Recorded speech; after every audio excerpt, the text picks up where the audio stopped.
candidates. Without any further ado, let's get started.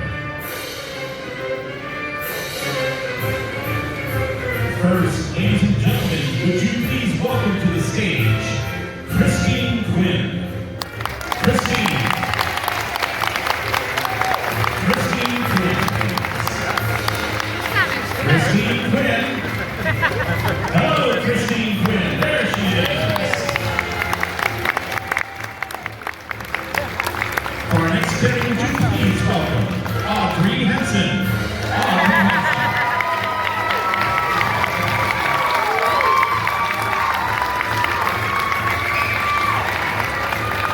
Would you please welcome Hayslett? In the name that everybody should know, would you please welcome Makki?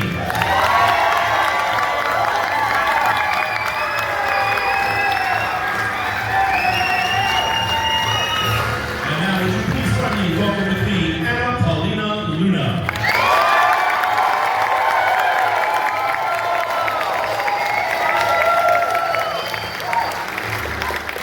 All right, ladies and gentlemen, would you please stand with me as we salute our flag? I pledge allegiance to the flag of the United States of America and to the republic for which it stands, one nation, under God, indivisible, with liberty and justice for all. You may have a seat. Thank you.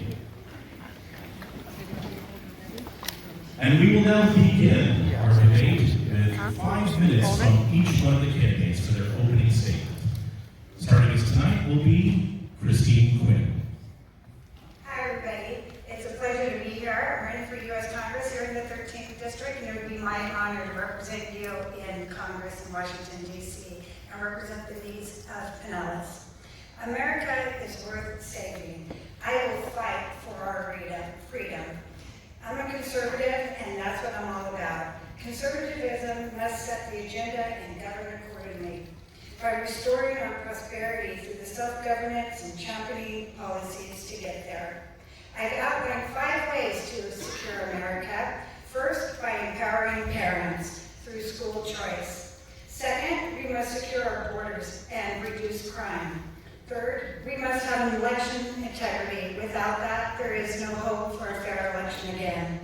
Fourth, we must have a reduction in our spending. Our budget is out of control, and Washington is out of control in our spending. We must stop communism in America. Communism is here. It's not something that's going to happen. It's already happening, and we are seeing it right now, right here today. We must protect our First Amendment rights against big tech and also big, just going out of the way. Social media is just knocking us out of having our rights to speak, so we've got to stop this. Education is the foundation of our country. We must restore the power of parental rights in our schools, and I will stand with DeSantis on HB 1557 for parental rights. I will work to spearhead reforms at the federal level to put the power back into the state's hands and ultimately eliminate the United States Department of Education. We must also secure our borders. The federal government's job is to protect America from foreign terrorists. We must uphold the rule of law. We don't need new laws. We must enforce the laws we already have and provide the necessary funds and support to our military, to our border patrol, and to ICE. A strong justice system ensures and enforces existing laws, prosecutes criminals, secures our borders, and preserves our national identity, which we seem to be losing. America's current border crisis is out of control, and the human costs are staggering. We must secure our borders now. Fair elections are the only way that we're going to be able to have a fair and just government. The right to vote in a fair election is the most fundamental civil right. Women, we have fought hard to be able to vote in America. We need to fight for all legal U.S. citizens to vote. I will advocate common sense reform in the state by requiring an ID to vote and always oppose a federal takeover of our voting rights. America does not have a money problem. Washington has a spending problem. Government spending and inflation are at an all-time high. This is putting an unnecessary burden on all Americans, especially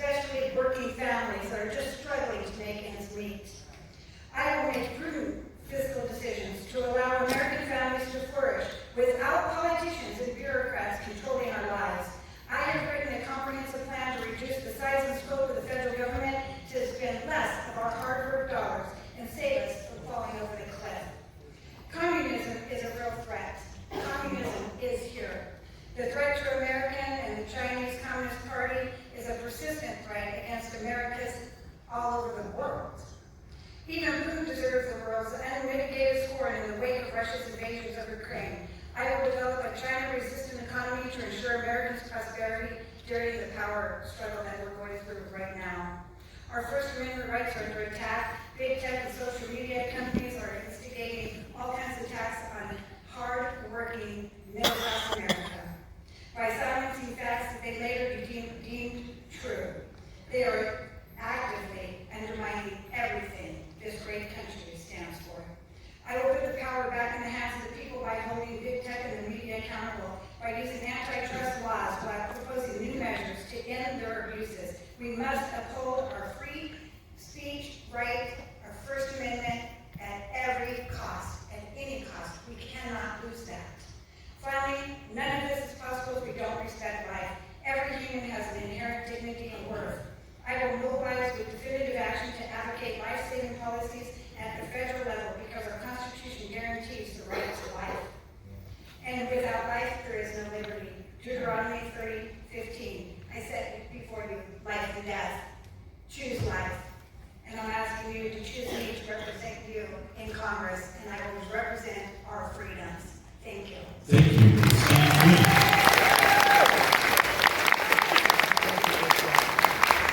Mr. Kevin Hayslett. Thank you, Michael. First of all, I want to thank the folks on stage here. This is democracy in action. This is what this country needs. The other thing I will tell you is that despite what happens in this primary, whoever is victorious, I will support that candidate to make sure that the Republican Party, our policies, our ideas move forward as we take back the House.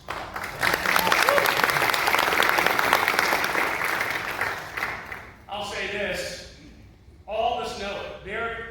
For the first time in Trump 25 years, Republicans who sat on the sidelines are getting involved. They feel like you do, like I do, like we do.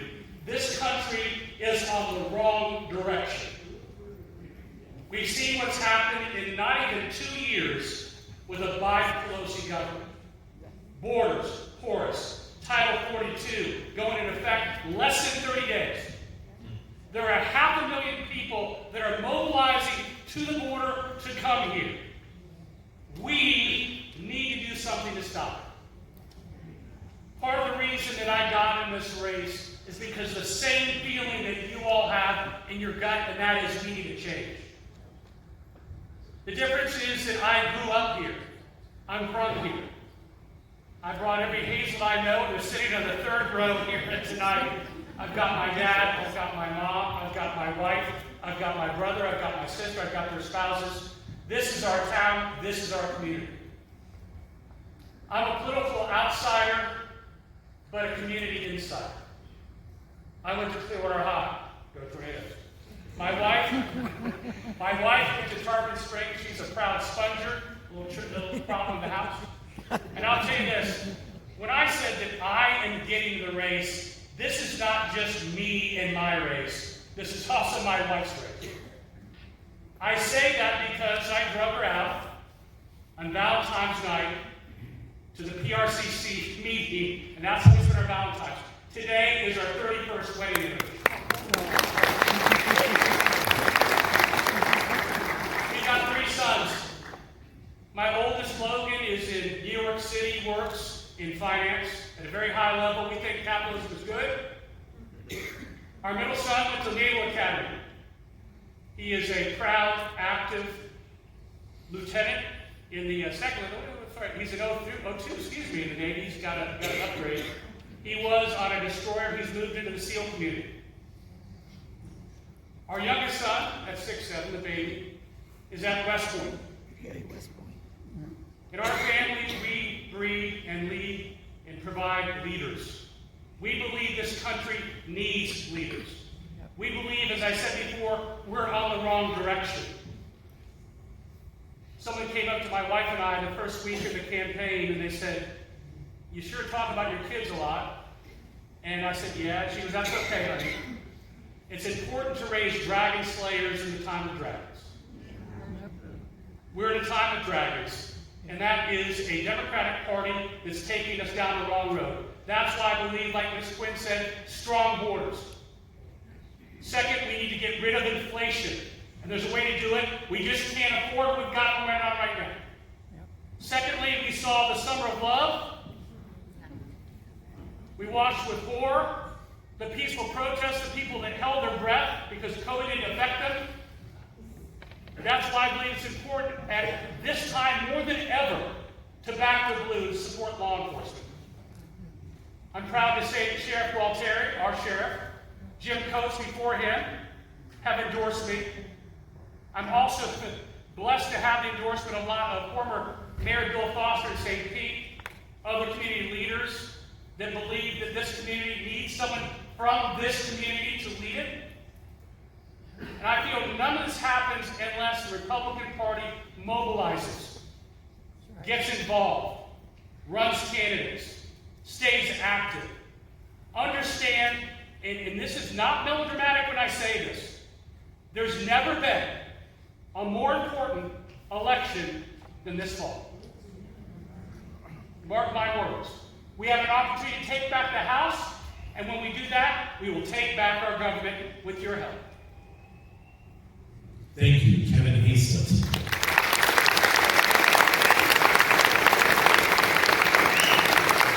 Please welcome Audrey.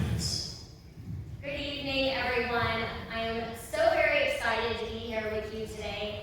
My name is Audrey Henson, and I'm a small construction business owner right here in Pinellas, and I am running to represent you in Florida's 13th district. Like you, I'm upset about the state of our country. The price of gas and groceries have skyrocketed. Our borders are wide open, and our police are under attack.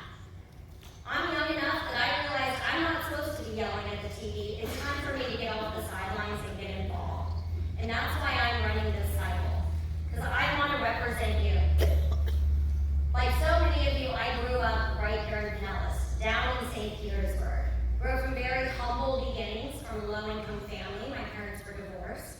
My mom worked various jobs selling used cars, US 19, and dad was an ultrasound tech and working in the medical field. He unfortunately got hit pretty hard by the opioid epidemic that occurred here. Anyone who's been in Pinellas longer than 20 years knows that we were hit incredibly hard by opioids. We are a top 3 national fentanyl destination for the entire country. But through the grace of God and through his commitment, he's able to become sober. But when we were younger, that left us in a tough spot. My mom, well, as hardworking as she may have been, she turned to the government for help.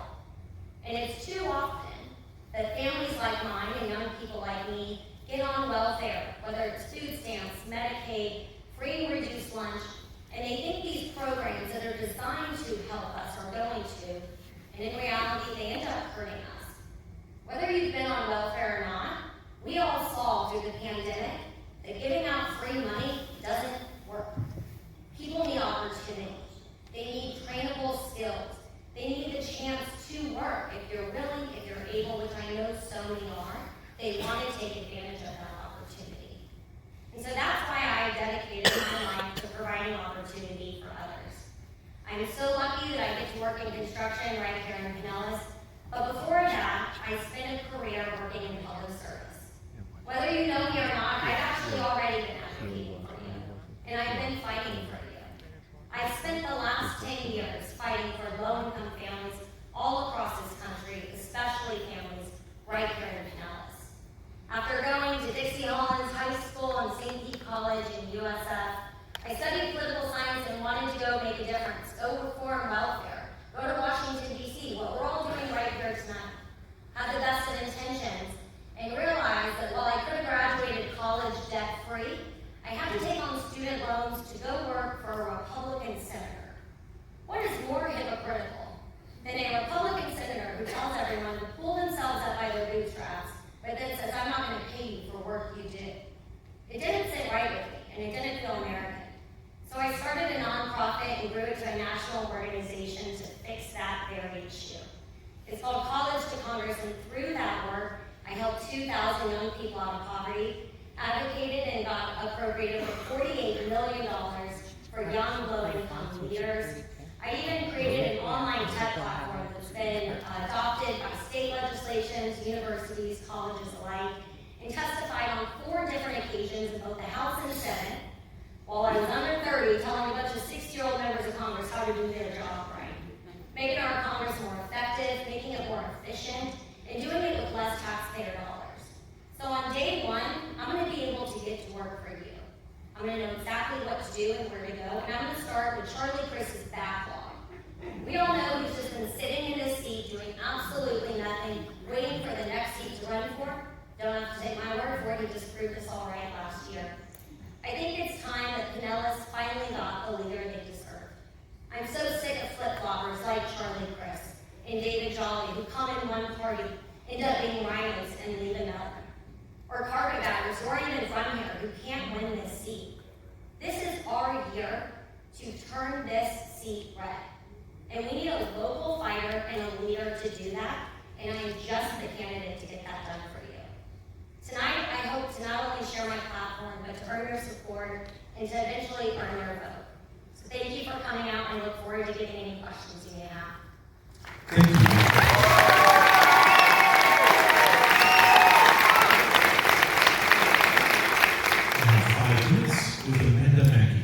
Thank you.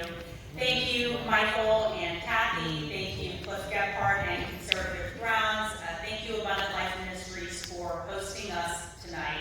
This is a very important debate. I hope we get to talk about the real issues and focus on how we change America. I want to recognize a few of my special guests tonight. Mayor Leslie Waters of Seminole, Mayor John Hendricks of Muir Beach, Beverly Young, the widow of Congressman Bill Young, who has done so much for our community and for our veterans. And last but not least, I want to recognize Fred Jenkins. Fred Jenkins is an incredible American hero. Stand up, Fred. Everyone needs to get to meet Fred. Fred served in 3 wars, World War II, Korean War, and Vietnam. We celebrated his 95th birthday last year.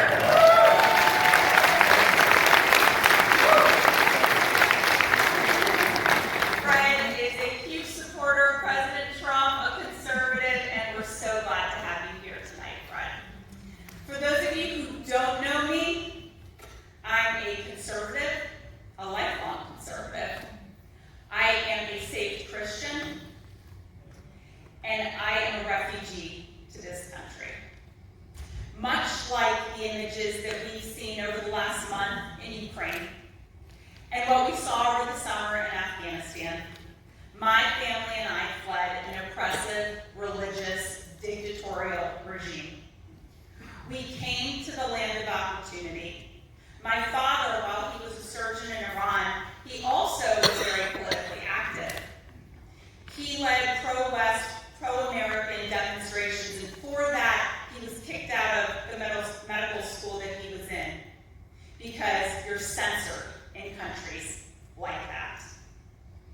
And one morning, he woke up and saw his picture above the fold of a major national newspaper, and he knew he was a wanted man. So he scraped by what he could, grabbed his 11-month-old baby, me, and his wife, and legally immigrated to the United States. We legally immigrated, and he knew he wasn't going to be killed when he got here. What he didn't know was how he was going to feed his family. Though he was a surgeon, he tried to get a job as a busboy. They told him, "You're a foreigner." He couldn't get a job. My mom quickly sprung to action. She got a job delivering Yellow Pages. She was a nanny. She put food on the table, a roof over our heads. She put my father through school. He graduated from Georgetown University Medical School in 1985. He is an ENT surgeon to this day. This is the story of the American dream. And this is what the Democrats want to take away from us. They want to take away the greatest country on earth. And how do we know this? They're infiltrating our elementary schools, our kindergartens. They're trying to teach gender identity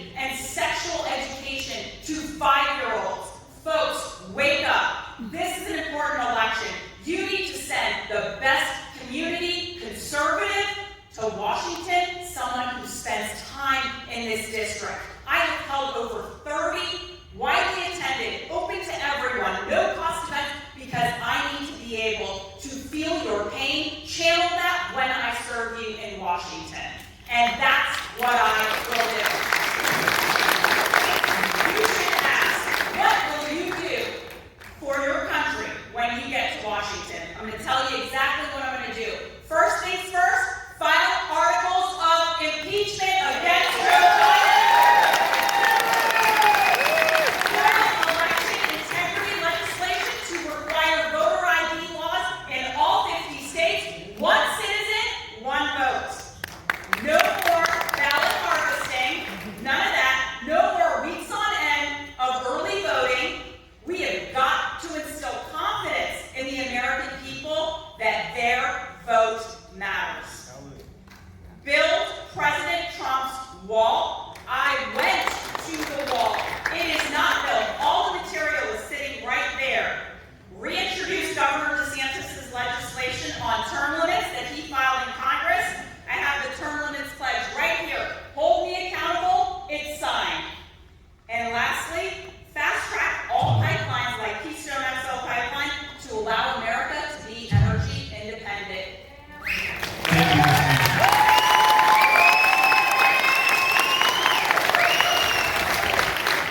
We now have 5 minutes with Paulina.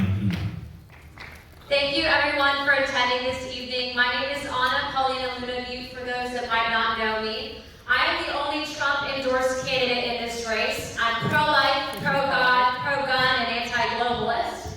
I can tell you that I might not have had the talking points like most, but I can tell you that through my experience in my work, my time at Turning Point USA, my time with Prager University, my time down at the border 3 times and working with various counter-trafficking organizations, was I able to personally fight human trafficking, and actually today, it's one of my main objectives for wanting to go to Washington, D.C. We currently live in a country where we pride ourselves on being a free society, and yet every single day, there's human slavery at the U.S.-Mexico border. I know big tech is a problem because I used my campaign to file a lawsuit against the FEC and take everything that I could to bring it to their court. And you know what happened? A Biden appointee member of the FEC told me it was not their job to enforce election law. They said it was not their job. So if it's not their job, whose is it? They said that someone in Congress had to rewrite the legislation so that they could do that. Well, guess what, guys? That's one of the biggest problems that we have. We won't be able to share information about election integrity if we don't have a way to do it. We don't have the media. We don't have social media. And so I know that I'm not from around here. I'm actually also one of the only veterans in this race. I can tell you that my husband, Andy, right here. Andy, if you could please stand up. Andy, thank you. Andy is a Bronze Star Purple Heart recipient who was shot in Afghanistan in 2014. And so yes, just like Kevin had noted, when you're married, it's a team effort. And so to the spouses and to his wife, I thank you for everything that you're going to do because it's hard on the campaign trail. But I can also tell you this. Last cycle, I was a Republican nominee for Pinellas County. Yes, I wasn't from around here. Yes, I'm a veteran. And you know what? I'm also a political outsider. But I also received more votes than any other Republican in the history of Pinellas County. And I did that through hard work. I did that because I'm honest. I did that because I'm vetted. And I did that because I went directly to the people. And if you'll hold your comments, we can talk after, but I'm speaking now. I'm sure you are. Thank you. Thank you. Let me continue. But what I will tell all of you is that through my time and efforts and everything that I've done over the last couple of years, President Trump himself has trusted me to protect all of you, trusted me to fight for all of you, trusted me to ensure that I'm not a rhino. I'm not saying that anyone else here is, but I promise every single one of you that when I go to Washington, D.C., everything that I say on this campaign trail I mean. You won't have a flip-flopper. I understand that it's a complicated election process, especially now. People do not trust politicians, and I don't blame you guys. I don't either. But I'm not that person. Thank you.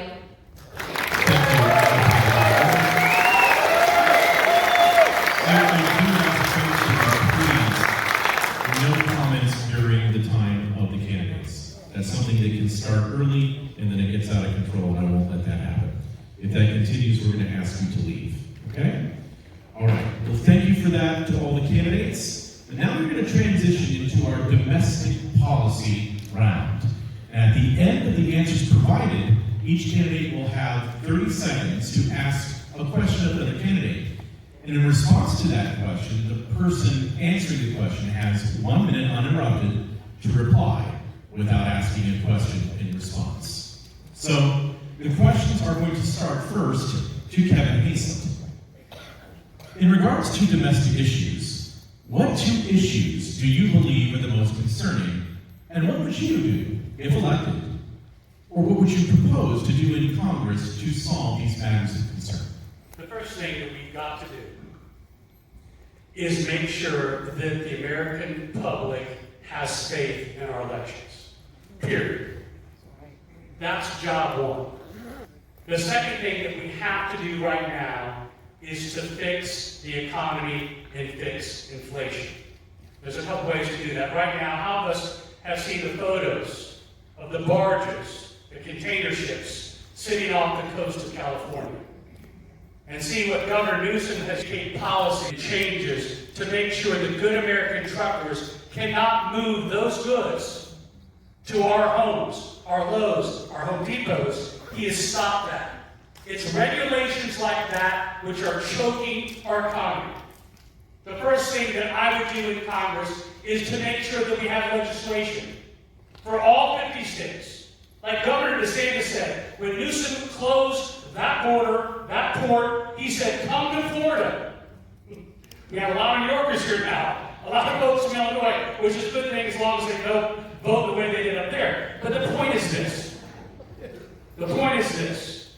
We need to have national legislation for IDs for voting.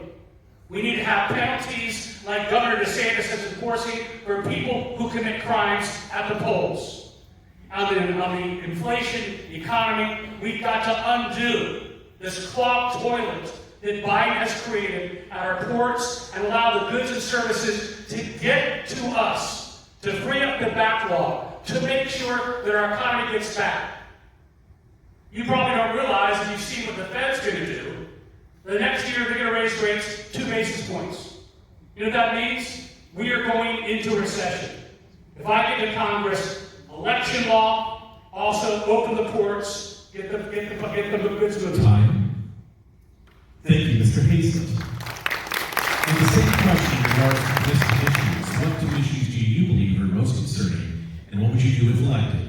Or what would you propose to do in Congress to solve these matters of concern? Ms. Henson. Well, like Kevin and probably most of the Republicans here tonight, I agree we have to protect our elections. Our entire country is dependent on it.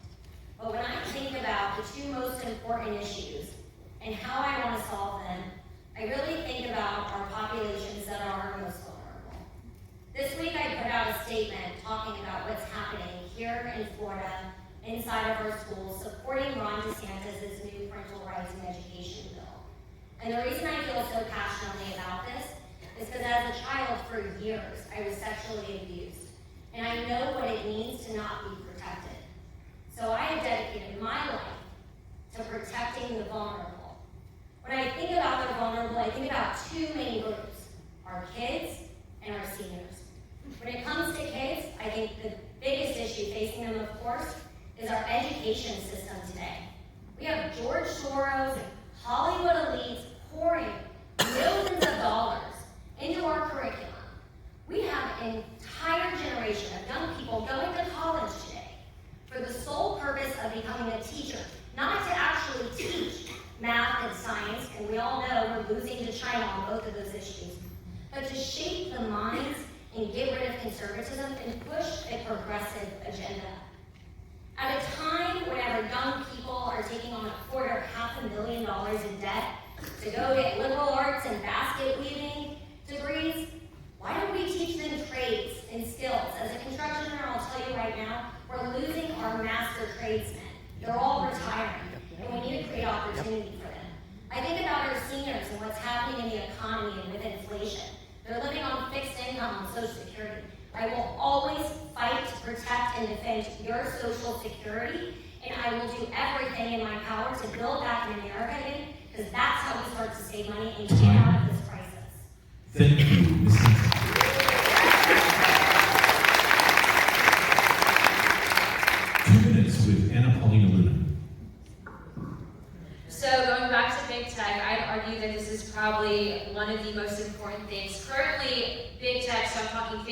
Twitter, Instagram, Google, YouTube, are more powerful than any other king in the history of the world.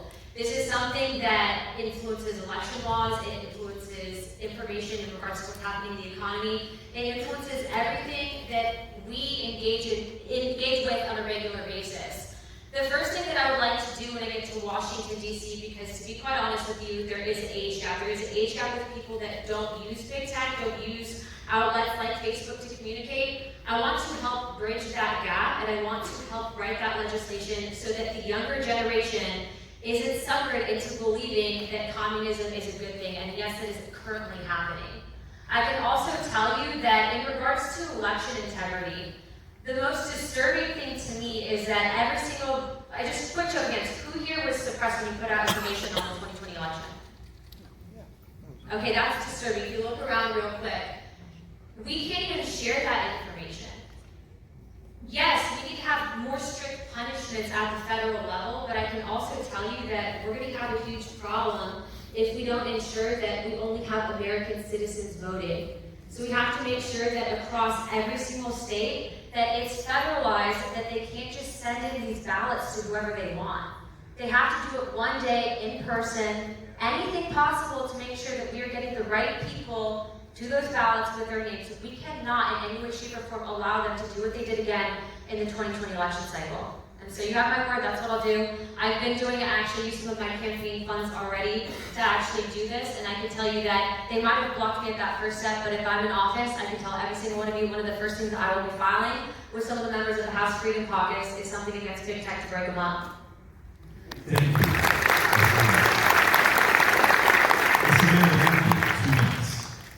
Thank you. Obviously, election integrity is a huge issue for me. It's why I went to Wisconsin during the recount last Thanksgiving to fight the Democrat lawyers who were trying to steal an election and did. That's what happened in Wisconsin, and I was right there. No one paid me to go. I went because this matters to my core. Again, the country I was born in, we know elections are rigged. In America, they're not supposed to be rigged, except they were. Right. And it is so important that you stand up and do something outwardly when you see something like this happening. And that's why I went. I didn't even think twice about it. And I saw with my own eyes how they did it. And that is what we are going to fight in Washington. It's what I outlined as one of the first things that I'm going to do when I get to Washington. And having been there, I can tell you, I know it firsthand. And I know the good work that Kathy has done here in Pinellas County to expose the fraud, and it is important that we have other soldiers to march with her. So thank you, Kathy. Now, medical freedom. Medical freedom. Dr. Anthony Fauci deserves to be locked up.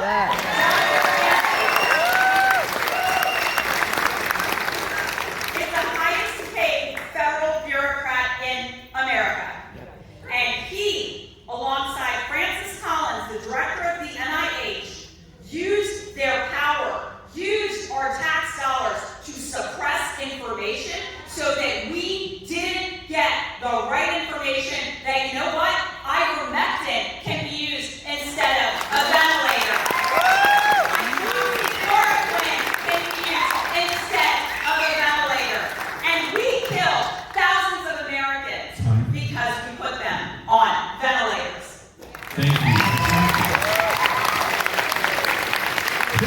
Quinn, for 2 minutes. Well, for me, the biggest thing that's facing our nation right now is this critical race theory. And so I support our educational system. I'm a former educator. I come from a long line of educators, from superintendents all the way down to kindergarten teachers. I have a degree in child development and a minor in biological science. Our country is going in the wrong direction because we're indoctrinating our children with the wrong ideology. They don't trust people anymore. They don't know what's happening in the world because we've kind of just isolated them with these, what are they called? Games. All of these children are gaming and they're not thinking. I wrote my master's thesis on critical thought process in 1986. In this, it clearly showed every single study, and then I was using periodicals, and we didn't have computers like we do today, so we actually had to go do the research, that music and exercise help children learn. This is why we know that in rhymes, every study, bar none, said that. What was the first thing progressive education started to do? They took music and PE out of our schools. We were all sold a bag of goods on this whole lottery, that the lottery money was going to help offset. They took away wood shop, metal shop. They took away all the skill training that our children need. We need to have farmers. We need to have electricians. We need to have mechanics. And we're losing that in America.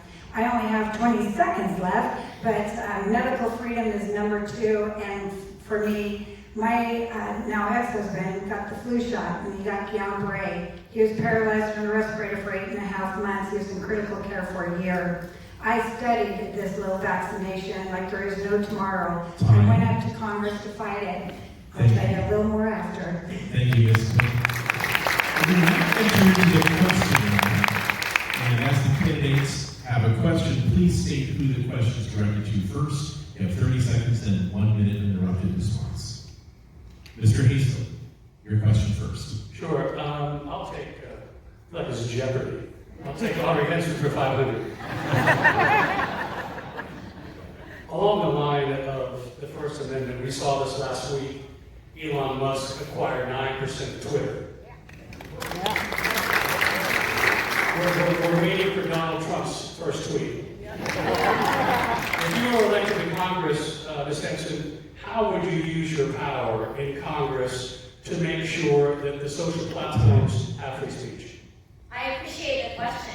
I mean, like you, I am a fighter for free speech. You know, when I was in college, it was the left that called themselves tolerant. It was the left that said that they wanted free speech. And how quickly the tables have turned. Now they're the ones silencing us. They're trying to, at least, and the most effective way they're doing that is cutting off your social media channels, shadow banning you, blocking the posts that you want to share. You got 2 ballots, they'll never let anyone else see that. You got sick after getting the vaccine, they're going to make sure no one else sees that too. But if you want to post about Biden, all of a sudden you got 10,000 views when you only have 100 followers. It doesn't take a scientist to realize they have an agenda here.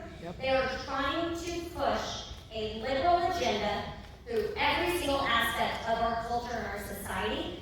I understand technology. I'm going to be able to work with members of Congress, get them up to speed, and go after these companies that are acting like dictators in our country. Thank you, Ms. Henson. You have 30 seconds to ask the question of the candidate. My question is for Christine. Christine, as a fellow small business owner, I'm curious what impact this economy is getting on you. I know we have an incredibly hard time finding people willing to work who are skilled. We're also having really bad issues with the supply chain and being able to get our goods. Is it impacting your business as well? So thank you for that question. I really appreciate it. Yes, it has directly impacted. I own a small seasoning company. We make a dry rub for primary seafood, pork, poultry, hamburger, wild game. We're kind of in the top 10 grocery stores in the nation. The supply chain has absolutely come to a screeching halt. If we can't have salt, if we can't get garlic, I can't make seasonings. And what are the 2 things that are hard to find right now? Salt and garlic. And it's impacting every single one of you right now in the grocery stores and the choices you're going to have. This is by design. This isn't something that just willy-nilly happened. They want to shut us down. The biggest threat to the American small business is the American government. The over-regulations, the policies that they have put in place are suffocating small businesses in America. The lie that you can just give money out and then people will come back to work didn't work. It was a lie.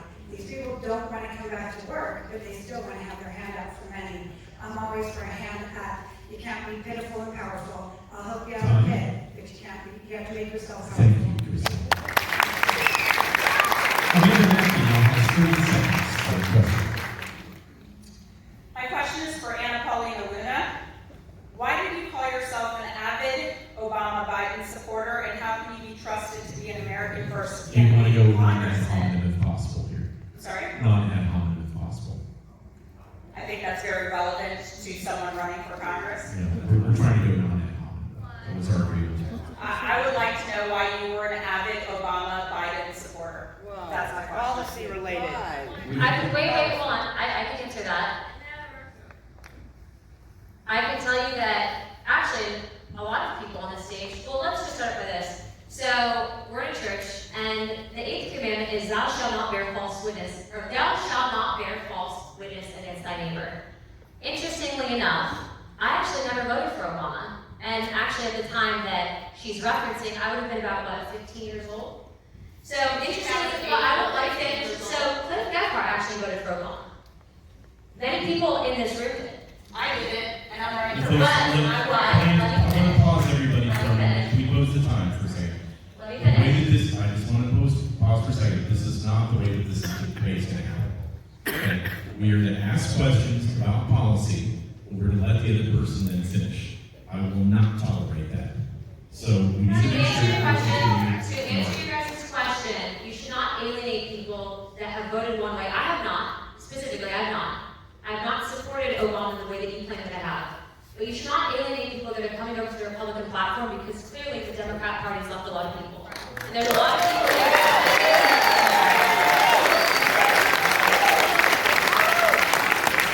Obama gave us Joe Biden. You cannot call yourself a You want me to Let's okay, time, folks, time. And here's how this is going to go. If that continues, I will take time away from the candidates. We cannot continue down that road. I will not have a debate like that. Okay, this is not going to go ad hominem. We have enough in common here that we need to fight against. I think Kevin said it well. We need to have if we want to fight this later, we can. But let's try to make sure that we're not attacking each other personally right now. Okay, thank you. Anna Paulina Luna, you have 30 seconds for a question. I actually don't have any question. My mic's on. We have Anna Paulina Luna's mic back on, please. Or is that? Testing. All right, you guys hear me? Actually, I don't have a question to any of you guys. I know exactly who you are, so. Other than that, I guess I can talk about my platform a little bit. It's just going to be a question. Okay, then I don't have any questions for anyone. I think I know exactly who you guys are. Okay. Christine Quinn, you have 30 seconds.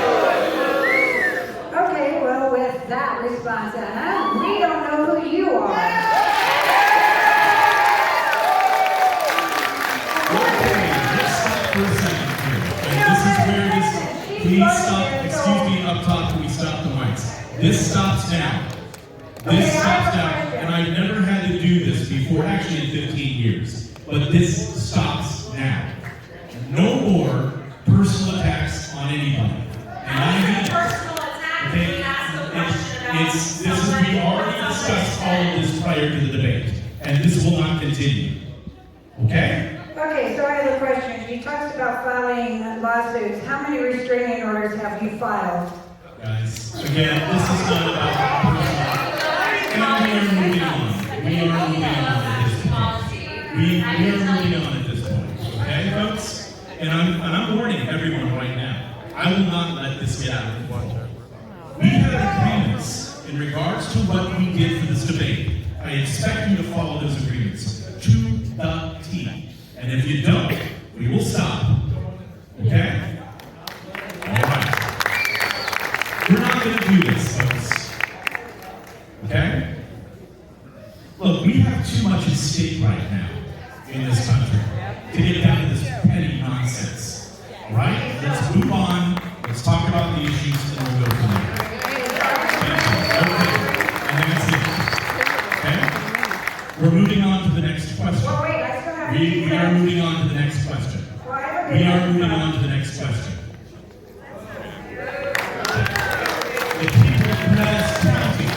The people of Pinellas County, in District 13 and the entire nation are suffering under the weight of massive price spikes in energy that are as well creating an even greater inflationary cycle, making it more and more difficult just to live normally. What do you understand to be the cause of this, and what do you propose to do to reverse this trend? Audrey Henson, you have 2 minutes to start. Thank you for the opportunity, and thank you for putting putting that clown show to rest. I'm so sick of this race being a national mock.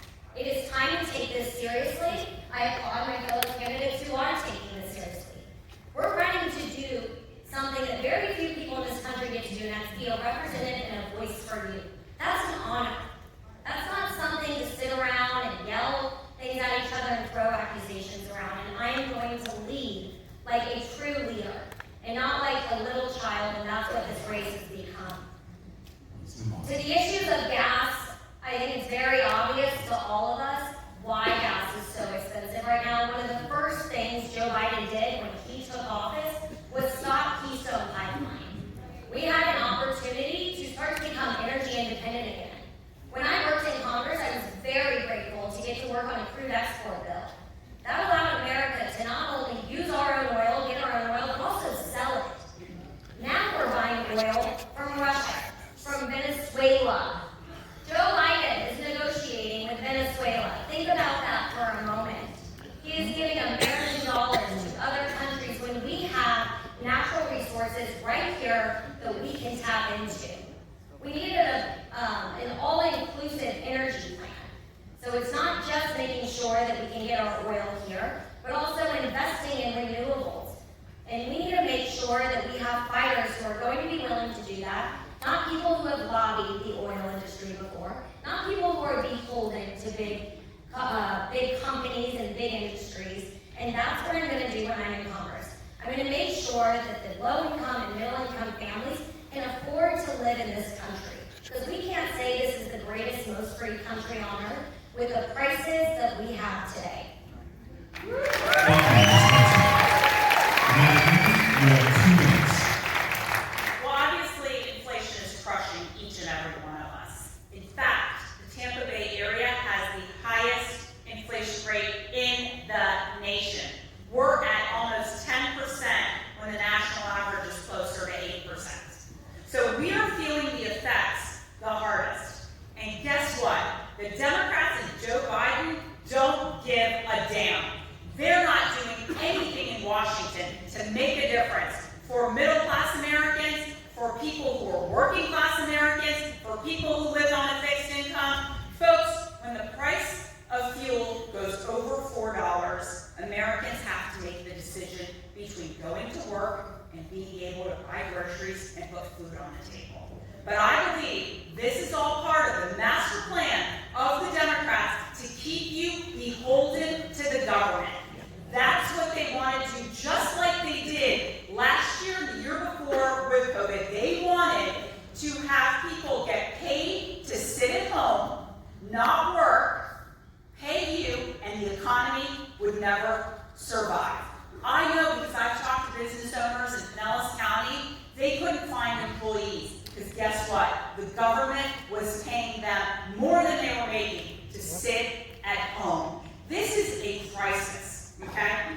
And we have people in Washington, even Republicans, who aren't standing up to do anything. They don't feel the pain of everyday Americans. They're out of touch. They've been there too long. We need to have term limits to get them out.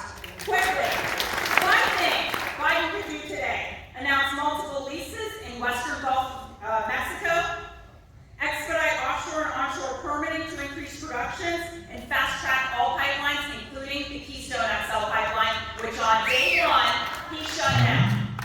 Thank you, Ms. Makki. You have 2 minutes. So actually, one of the conversations that I've had. Guys, microphone? Okay. It's not working. Very good. One of the last conversations that I actually had with President Trump was actually the only way out of this bad situation that we're in, and that is through American energy independence. Geopolitically speaking, our country does not need to trade with anyone. We don't need to go anywhere else for our resources. We have it right here at home. Unfortunately, there are a lot of people in Washington, D.C. that go up there. By the time they're in there, they're already bought and paid for by special interest money. So I can tell you that first thing that I have, actually that I promise all of you, is that I'm not going to be taking money from organizations that would be having me work against all of you by sending our industry and production overseas. And to be quite honest with you, I find it pretty ridiculous that this administration has actually gone everywhere else but the United States to find oil. So Venezuela, they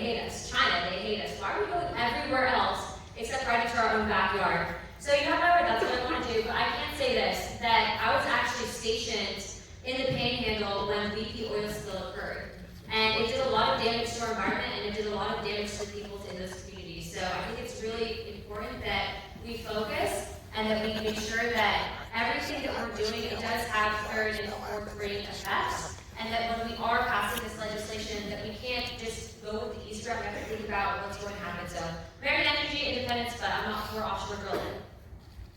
Okay, thank you. And Christine Quinn, you have 2 minutes. Well, our national debt is just out of control. We're trillions and trillions of dollars in debt, and the spending is not stopping. Biden wants to add $3.4 trillion to an infrastructure bill, that only 8% of that money is actually going to go to infrastructure. Much of that money is going to go overseas. Much of that money is not going to be here in America to build America better, that he talks about. He's not building it better, he's destroying it. We're on the right track with Trump, and we need to get back on track with Trump in the economy. We have to rein in this spending. I have, for the last 5 years, put together a program that can literally cut $2.1 trillion out of our budget and put that money back into the American people's pocket. That's the best way. We know how to spend our money best. We don't need the government to keep overtaxing us, underrepresenting us, and we know how to spend our money better than the government knows how to spend the money. So we have to get this national debt. That is number one. Until we rein that in, quit giving money to other countries, and start funding this country, we're not going to have a country. The money is not there. I don't know where he thinks he's drumming it up from. We can't work any harder than we're working. We can't be taxed any more than we're taxed. Every money we make is going to the government, and what are we getting in return? There's 631 federal agencies that have got $3.4 trillion of our money each year. 200 of those are antiquated and not necessary. I could eliminate them on day one as your representative in Congress. I've been putting together, I have 800 pages, I'd love to share it with you. Of course, we don't have time right now, but there are ways that we can start cutting this budget and putting that money back into the infrastructure of America and make America great again.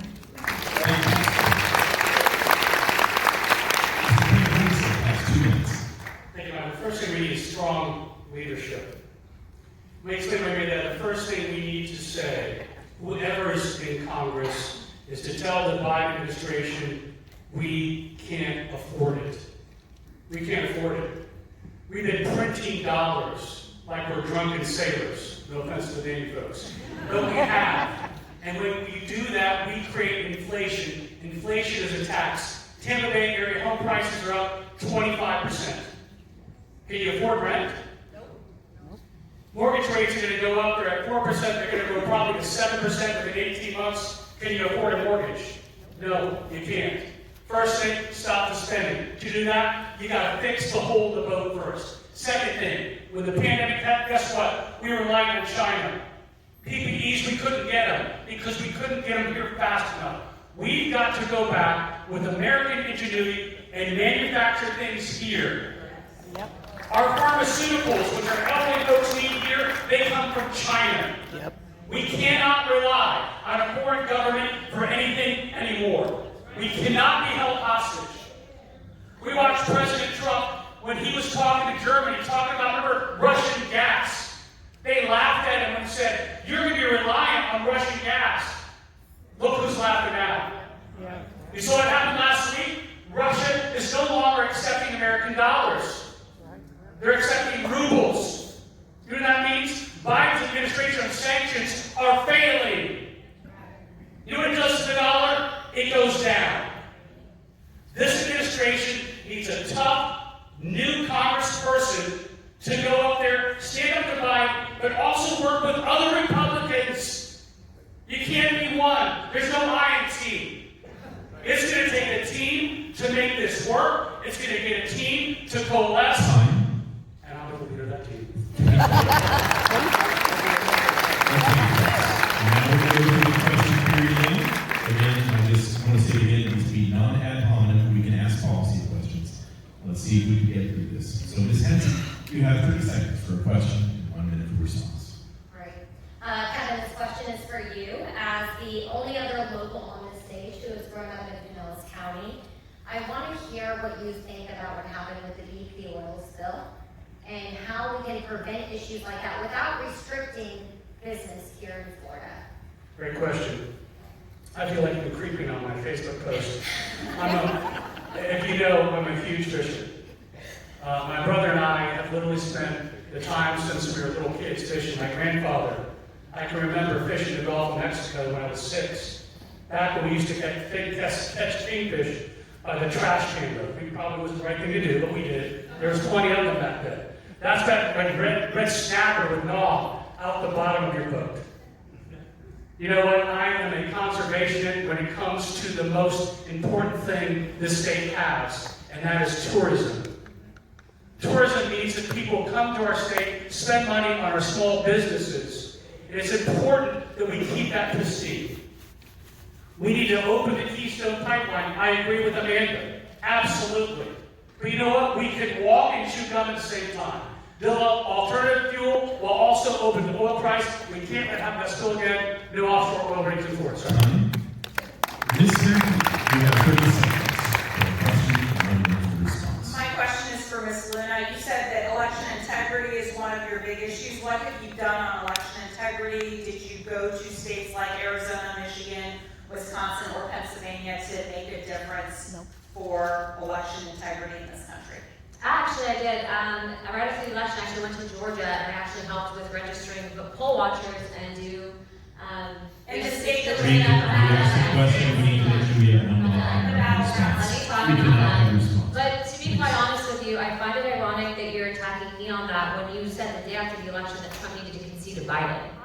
There's a screenshot and a clip. I never said that. So I'm Okay, just guys, saying. we're going down this road Calm down. again. Ladies, please. If I was an election integrity attorney for Trump, Ladies, why would I have said that? ladies, Why would I have said that? ladies, Post let's the try to. tape. Post the tape. We can go ahead and have the debate. We can ask questions. We can answer responsibly. Let's try to stay out of ad-hominem responses and attacks on one another. We need to have a Republican candidate that survives to be run against the Democrat. So let's make sure that we're here. Ms. You have 37 seconds, please. To respond. I just answered, but I actually don't have any more questions for you guys. You're so perfect. You don't have And guys, please, let's not go down this road. Please, I'm asking you. I respect everybody on the stage right now. Please, I'm asking everyone. Please, let's not do this. Okay? I mean, I've been able to have debates with Muslims and Christians, and we've all been respectful. Let's do that as common Republicans, okay? All right. Ms. Anna Paulina, you have 30 seconds for a question and 1 minute response. Okay, my question is for, I guess, any of you guys on stage. We have a lot of people in this room right now that are really suffering, and I can tell you that I've been actually at the polls doing voter registration, and I feel like sometimes I'm a poll therapist because of the fact that I go talk to people, and people are telling me that they can't afford to buy groceries, they can't afford to buy gas, they can't afford their rent. So, what are you guys going to do for those voters, and have you guys even been to the gas stations yet? Because I've only seen myself out there. Please, whomever would like to respond, you have 1 minute. I'll respond to that. Collectively. Last week, I was at Hope Voices for America. I want you to know right here in Pinellas County, we have 110 beds for homeless people. 80 of them are run by Hope.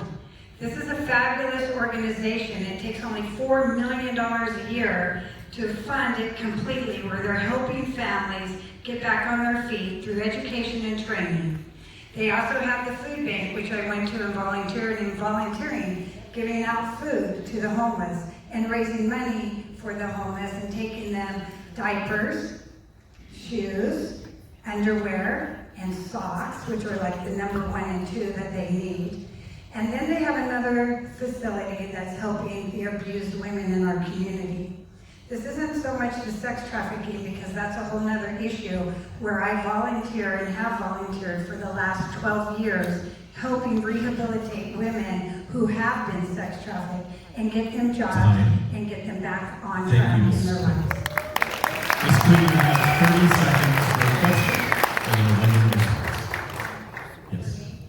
Okay, so my question is for Audrey. Audrey, I really want to applaud you on your effort and what you did with the colleges to Congress. Can you elaborate a little bit more on that and how that will help in our country?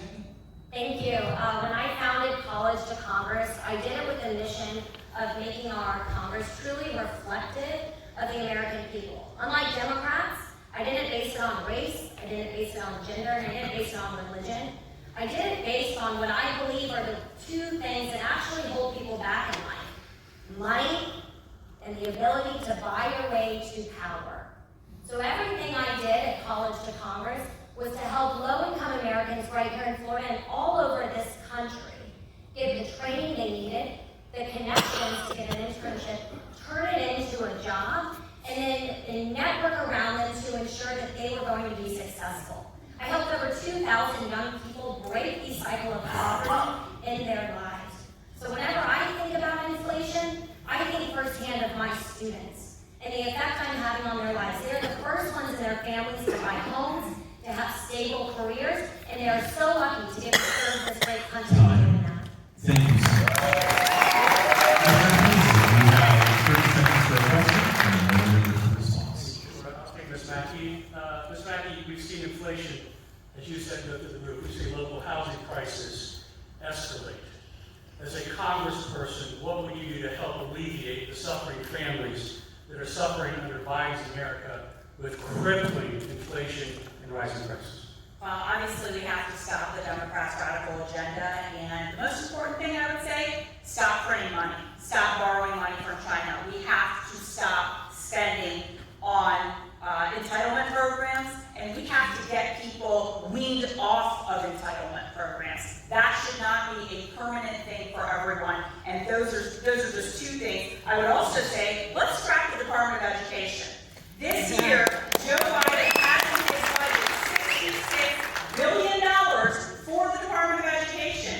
I'm not sure what the Department of Education has been doing in their 50 years of existence, but I can tell you, schools are declining. The education our children are getting is declining. And I want to recognize Don Peters, who's running for school board. Folks, get involved in your local races. Yay, Don! In particular, this is very important.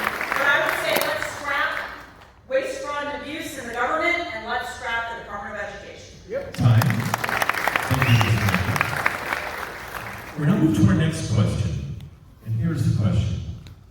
For all of basically the first half of 2020, citizens of Pinellas County endured months of unconstitutional shutdowns due to National Institutes of Health and the CDC enforcing health policies that restricted liberties and even freedom of speech.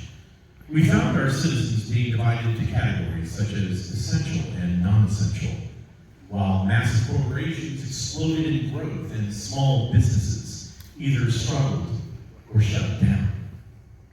Do you agree with the previous health restrictions and mandates that were imposed in 2020 and 2021, or will you propose legislation to end the Department of Public Health's seemingly omnipotence over our constitutional freedoms? And we begin with Amanda Makki for 2 minutes. Absolutely. The mandates, the lockdowns, the school closures, the vaccine mandates, all of these things are unconstitutional. And we need to have someone who will stand up for our medical freedoms. Folks, I stood in this church and gave my testimony in August. I got COVID in December 2020. I got very, very ill. I couldn't break a temperature for 11 days straight of over 100. And I didn't know what to do. And at that point, there was a congressman at the same time, he was actually a congressman-elect from Louisiana. He was the same age as me, and he got COVID. They put him on a ventilator. I got on ivermectin. I lived, he died. And folks, every time I think about everything that Americans have had to struggle through to be able to have medical freedom, to be able to run their businesses, I think of how heavy-handed our government has been on us. And we need someone who is going to fight against these forces. And I am the person to do that. I have the experience.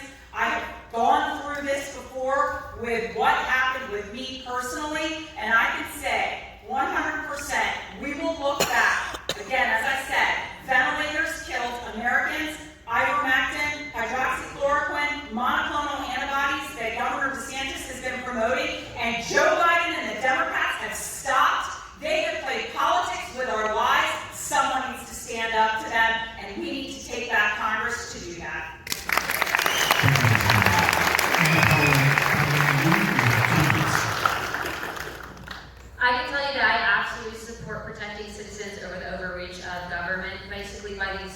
mandatory mandates. I can also tell you that my family is personally affected. My husband Andy was actually discharged on December 2nd honorably, but it was due to the fact that he wouldn't take the COVID-19 vaccine. And I know I'm not the only one in here. I actually know family in the back who was also discharged because of that. So I would actually go a step further and propose that when I'm elected to Congress, that we actually either give service members that were discharged one of two options. Either they can come back into the military and or they should receive payment from the federal government because of the fact that our military discharged them because they didn't want to respect either their religious or their health freedoms. And that's something that's unacceptable here, especially in the United States. And then also too, I think it's really disturbing that the massive media corporations actually went after Governor Ron DeSantis because of the fact that he actually protected many Floridians. That's something that we should actually emulate that at the federal level and ensure that no corporation can mandate that and basically overreach, on the rights of their employees. I think that that's wrong. I think that there are some business owners that might disagree with me,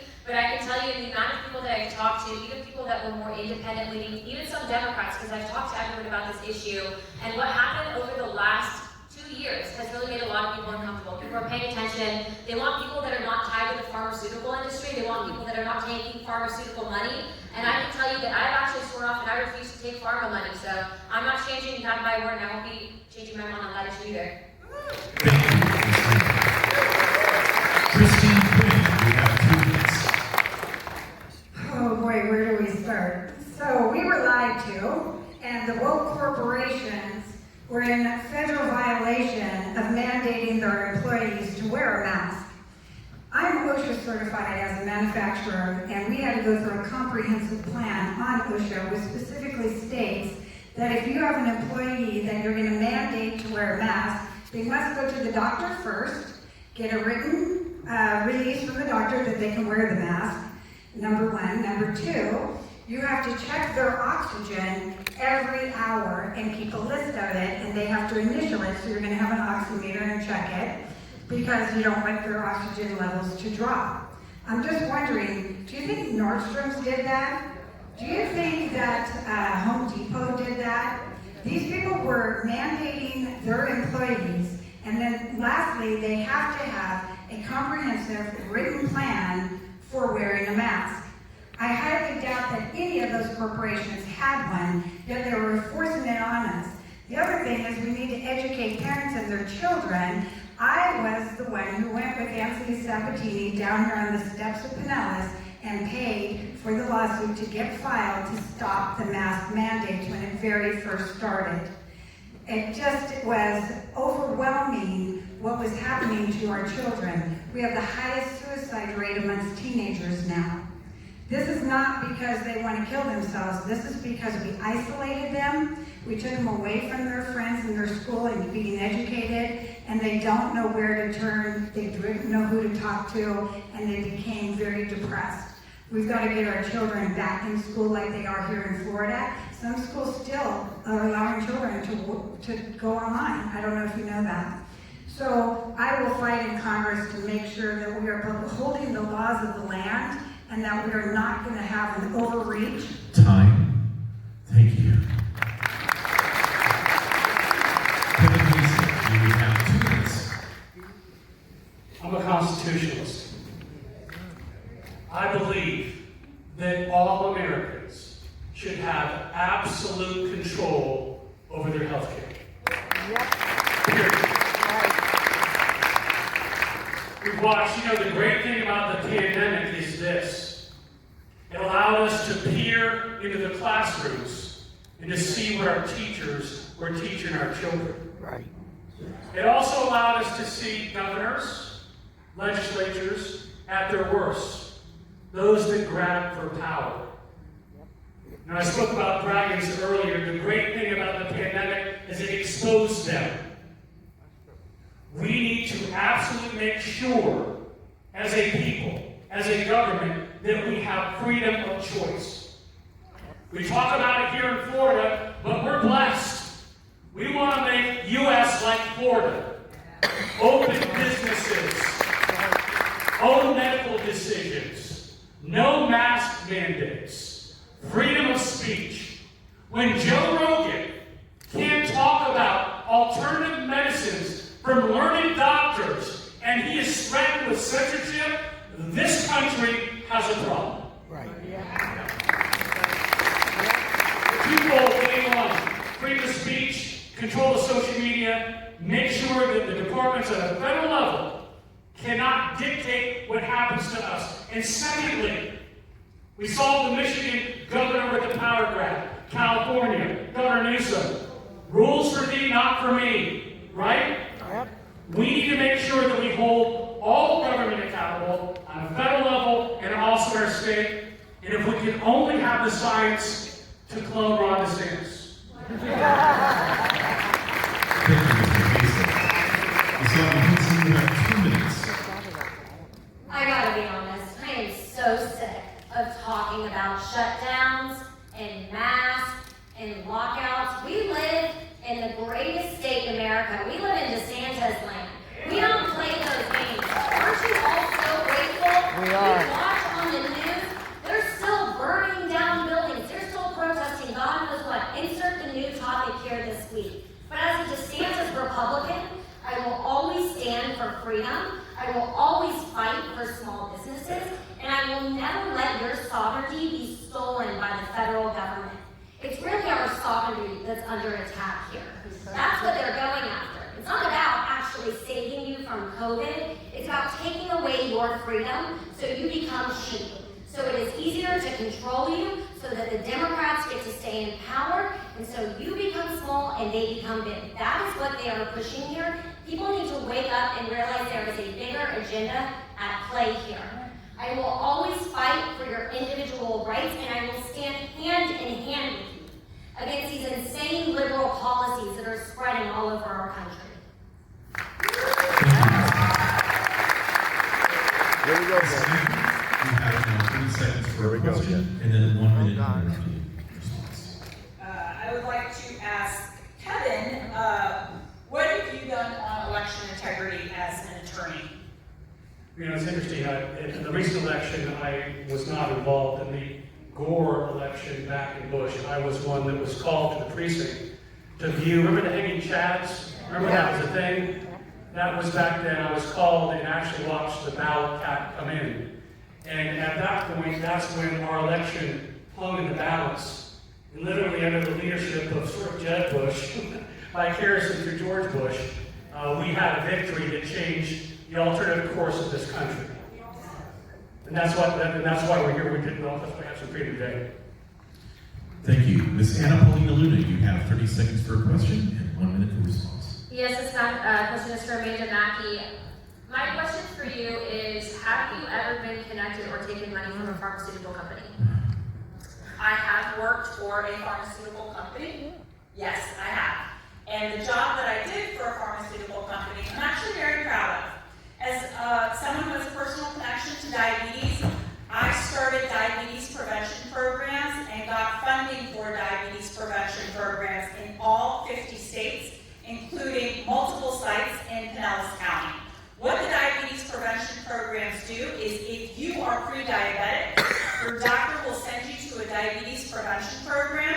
It could be at the YMCA here in St. Pete or in Palm Harbor, just as examples. And they work with you to make sure you don't elevate to full-blown diabetes. This program has been so successful that 71% of people who entered the program did not elevate to full-blown diabetes. So it is a hugely important program. And if I have money to do it, I'm proud that I did it because we actually saved Medicare, Medicaid, and government programs money, and we kept people healthy.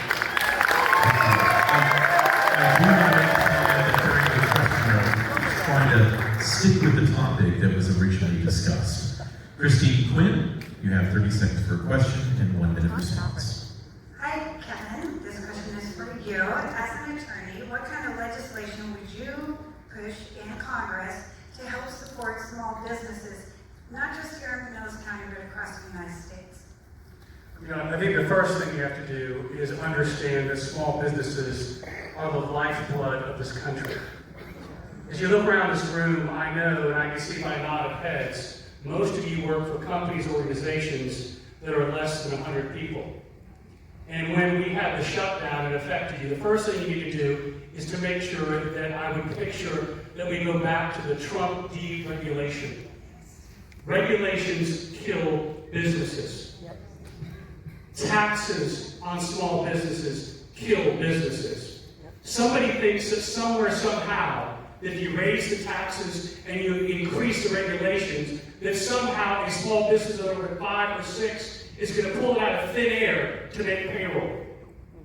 As a small business owner who has hired people, fired people, gone months without pay, I've been there, I've seen it. I've built it from the ground up, and I make sure that those folks are protected. Thank you, Mr. Hayslett. Audrey Henson, you have 30 seconds for a question, and then 1 minute in an uninterrupted response. My question is for you, Amanda. You have never ran a company or a business. How are you going to be an advocate for small business owners in Congress? I actually have run a small company, and I have run my father's business. He is a physician. I managed his practice for about 10 years. I hired people, I had to fire people, I had to do payroll, I had to pay exorbitant health insurance costs. I have a friend here tonight, Brian Dow, who got in specifically because Obamacare crushed American business owners, small business owners, and individuals. And so I understand the pains that small business owners face, having managed my father's office and hearing it from him all the time as well. So look, small business owners are the backbone of our communities.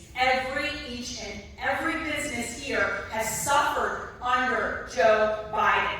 And what they have suffered from is that the government has been paying employees to sit at home and not work. Folks, how can business owners survive when they can't get employees? That is the definition of socialism. Pay people to sit at home and not work. Thank you. And we are now going to transition into the discussion of foreign affairs and international issues. I'm sorry. We had one more. I apologize. Did I skip Kevin Hayslett? Kevin, I'm so sorry. I apologize. There's all sorts of messages that are coming into my people trying to give me directions. Please don't message me during the debate. Do I get double time? Yes, you go ahead and you have your 1 minute and your 30-second and your 1 minute response. I'll take Miss Christine Quinn. Miss Quinn, over the pandemic, we learned a lot about Dr. Fauci. I refer to him as a shapeshifter. Well, listen, at first, like most of us, I believed him because I didn't know better. We watched his ever-changing policy, ever-changing directions, and sort of puzzling answers to questions. If you were elected a member of Congress, what would you do regards to Dr. Fauci and his agency? Fire Fauci. Yeah! So, and that's not a very hard task to do. He works for us. We pay his salary. We can fire him. And he should not even be the director. I ran into Fauci, interestingly enough, back in 1988 in the AIDS epidemic. Do y'all remember that? Yep. And he got it wrong. And he got it wrong again on COVID. This isn't about COVID. This was about a planned attack of, I believe, a warfare against America. They were out to seek, steal, kill, and destroy. And they did. But you know what? America is resilient, and we fight hard, and we're going to fight back. And we are not going to allow someone like Fauci. I met him. You guys know he's about this short, and he was a nerd, and I think it's the revenge of the nerds. We don't have much time to talk about it, but I'm fired. As much as I hate to stop you from we'll now move on to our foreign affairs and international issues. And the question we asked of the candidates is, in regards to international issues, what two issues do you believe are the most concerning? And what would you do if elected? And what would you propose to do in Congress to solve these matters of concern? And we will start with Paulina Luna. She has 2 minutes. The biggest threat we're currently facing in this country is China. I can tell you that it's by no mistake that China's been infiltrating our own government, our top 500 companies, the Fortune 500 companies to be specific, and then also to our education system. I think the first thing that I would do as a member of Congress, and something that I think that everyone should be focusing on right now, is seeing what we can do to combat China, whether it's bringing back our manufacturing back to the United States, whether it's basically starting a committee to ensure that members of Congress are not taking money and are not infiltrated by members of the Chinese government. And then also too, I'd be interested in passing a bill to ban any type of lobbying tied to the Communist Chinese Party.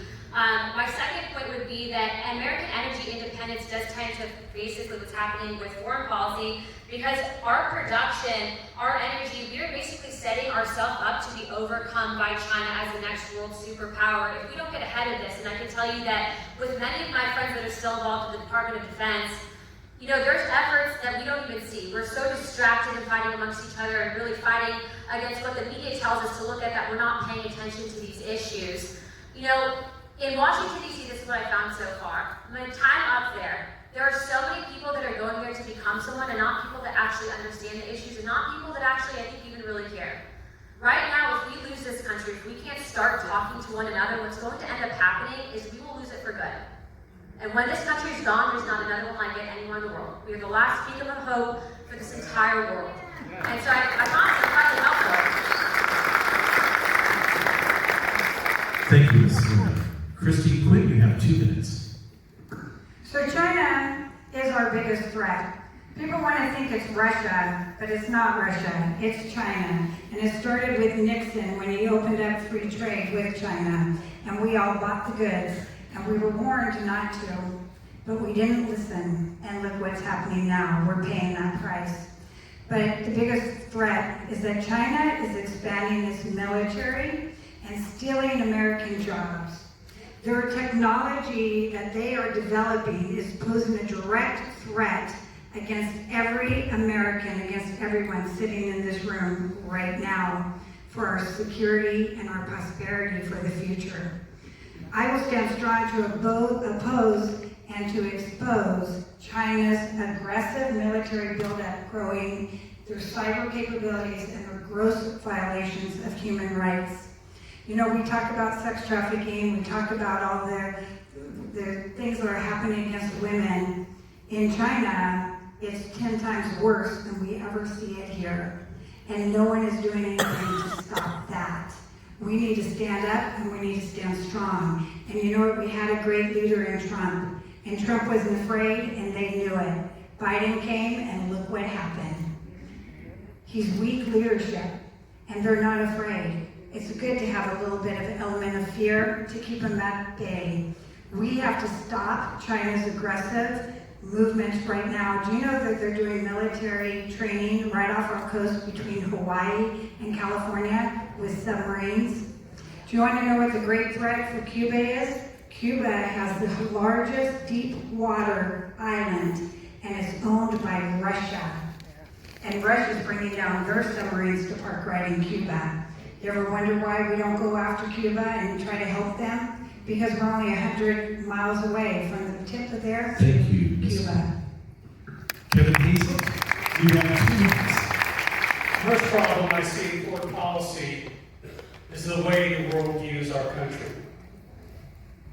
We used to be feared, now we're jeered.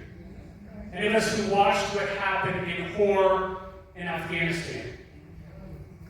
Listen, on the world stage, they're not playing checkers, they're playing chess. And when we got out of Afghanistan, and we watched the way that we left Americans and loyalists to Americans there to die, anybody that felt any American pride was in horror. That was a huge mistake. How many billions of dollars in American armory, tanks, munitions did we leave there? It doesn't take a lot of common sense. We have a place in Cuba, Gitmo, which the U.S. controls. We had the opportunity to control Bagram Air Force Base. We could have left our armaments there. We could have defended it. We had the ability to sign a 100-year lease with that country. Biden ignored it. That happens. Look what's happened in Ukraine. Look what China is now eyeing Taiwan. And people say that's not a big deal. 60% of our chips come there. Our country crashes to the ground when Taiwan goes down. That's right. The other issue, when you look from a world power, is North Korea. Remember when Obama said that we were entering World War III when Trump took office? Yeah.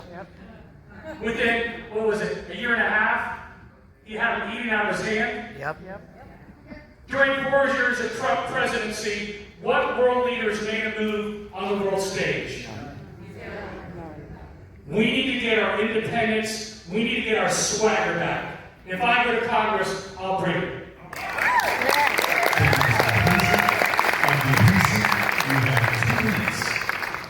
Thank you. You have 5 conservatives on the stage. I think we all agree that China is the greatest threat to our country today. But I think we need to hit them where it hurts, their economy. We are solely reliant on them for the majority of our goods. Whether it's food, clothes, machinery. I'm going to tell you a real-life example that we've been dealing with at By-the-Bay Bobcats lately.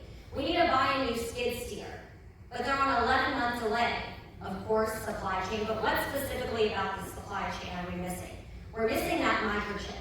I'm sure you've all noticed the cost of used cars doubling to almost more than new cars these days.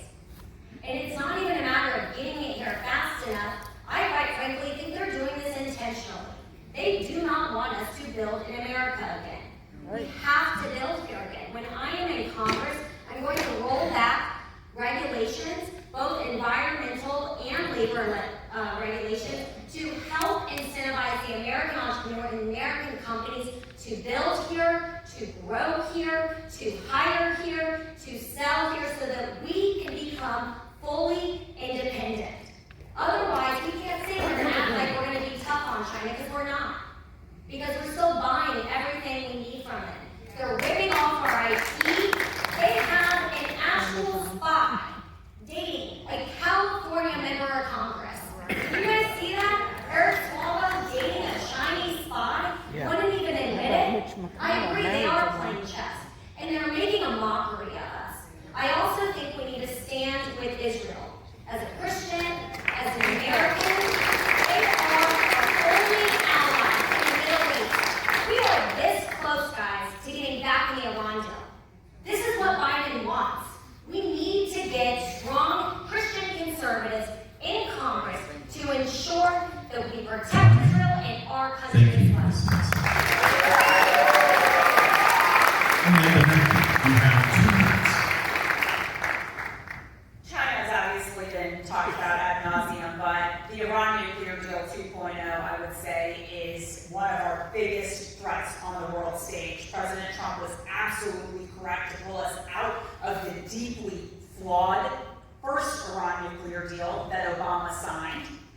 The deal did nothing to stop Iran's ballistic missile program.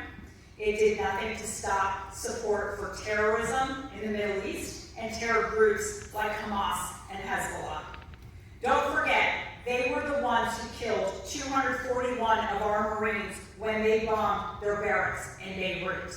And yet, our president is using a Russian ambassador as a negotiator to create a deal with the Iran nuclear program. Folks, think about that. Yep. We are using a Russian ambassador, diplomat, to broker a deal with Iran today. That is how messed up, and that's a very nice word, for the foreign policy failures of Obama, of Biden, and oh, by the way, Joe Biden has been wrong on every major foreign policy decision in the last 4 decades. He was the chairman of the Foreign Relations Committee in the United States Senate. He was on the Foreign Relations Committee when Jimmy Carter's failed policies destroyed Iran, destroyed the Middle East, and what happened? 444 days of our hostages that we had to witness every night. The Iran nuclear deal is the biggest, one of the biggest threats. There are many threats on the foreign stage, but this is very important. And the fact that we sent millions in pallets of cash back to the mullahs should scare you all to think all those same actors are back in the State Department right now under Joe Biden. Remember that we want to make sure that we points and formulations that we're discussing. And Paulina Luna, you have 30 seconds for a question and 1 minute for response. This question is for Kevin. Kevin, I want you to clarify whether or not you'd be in favor of sending troops back to the Middle East. Troops back in the Middle East? Well, I guess it depends on the load in the vacuum. As we sit right now, I would not do that. I mean, where we are right now, I would not send them back to Afghanistan. We've had a horrible withdrawal from Afghanistan. I don't think it's stable. The amount of time and resources it would take to get back to Afghanistan, the way we sit right now, as we sit, unfortunately, a card laid is a card played. Biden has ruined the Middle East for us. What I do agree with is what President Trump did in the Middle East and moved our embassy to Jerusalem. We need to understand that Israel is our ally, and we need an ally in the Middle East. But we don't need troops right now. Thank you. Christine Quinn, 30 seconds question, 1 minute uninterrupted response. Oh, gosh, we have some great candidates up here, don't we? Yeah. I think we all are on the same page. So Kevin, since you're on the roll right here with Afghanistan and all that happened there with that insurrection, what do you think we could have done different to get our troops out and get our equipment out? So the answer is we started if you looked at the history of Afghanistan, how we designed to do it, Trump initially started it, but there was a plan to do it in a systematic way. The way that it should have been done, obviously, as I talk about Largo, is that the way we exited, we didn't have the way to protect our troops as they exited. We could have moved the exit point to Audrey and have the ability, again, to keep it as a permanent structure, a permanent base, a permanent stop for our Air Force on the way to move strategically as an Air Force in a defensive position. We didn't do that. The way we do it is the way that we have American lives at risk. Secondly, so we can defend American lives, and we didn't have the needless 13 killed under the Biden administration. Thank you. Mr. Henson, you have 30 seconds for a question and 1 minute response. Yes. Okay, I got the hot seat, I like it. This will go to Ms. Luna. China obviously is a huge problem. What specific sanctions, more sanctions, could we do to protect the intellectual property rights of good American companies like Caterpillar? A lot of the folks in our farming equipment goes over there, they copy it, it comes back cheaper, it's killing American farmers. How do you help American farmers like sticker sanctions on China? Well, the problem with the intellectual property is they don't respect those rights. So I don't really think that there's anything that we can force China into doing other than really incentivizing American businesses to bring back manufacturing here so that we can take their economy. We saw that really under President Trump's presidency for the first time ever, that ultimately China was actually listening to us. But ultimately, I do believe that China did work with people that are not good people in Washington, D.C., and they helped to put out false information and really scare the president before the election cycle. So I can tell you that right now, putting trust in China is not my main objective. My main objective is to ensure that the United States is economically independent, and ultimately that American manufacturing comes back home. Thank you. Audrey Henson, you have 30 seconds for a question and 1 minute for response. Thank you. Christine, this question is for you. Going back to China, I'm curious to hear what you would do if you were in Congress to ensure that these products that are ripped off stop at our ports and don't come back into American land, and how can we start to punish the Chinese Communist Party who is stealing our products?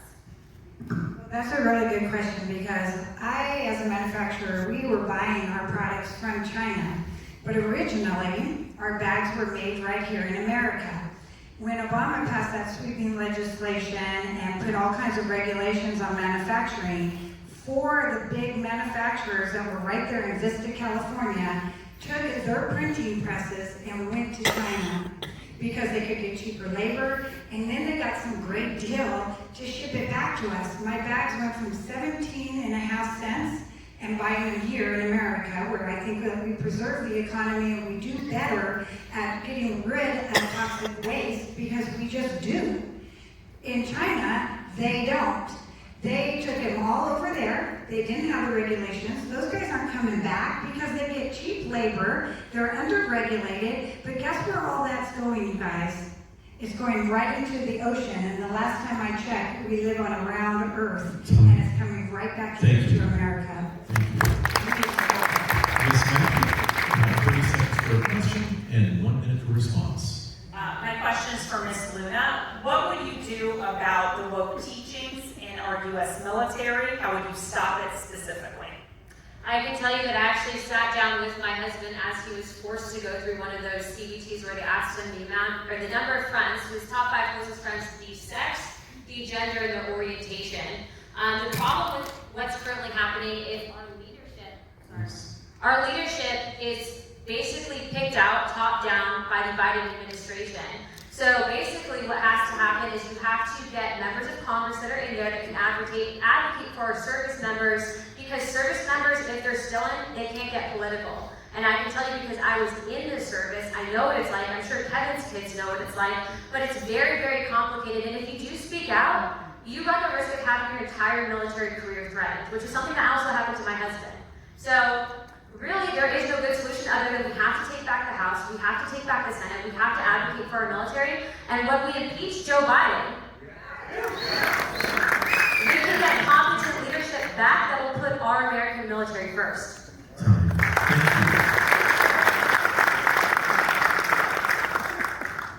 The next international question has to do more so again with China. China has been flexing its power over their Belt and Road Initiative over the past 12 years, spanning over 100 countries, and uniting on data sharing, trade, and possibly a new gold-based digital currency.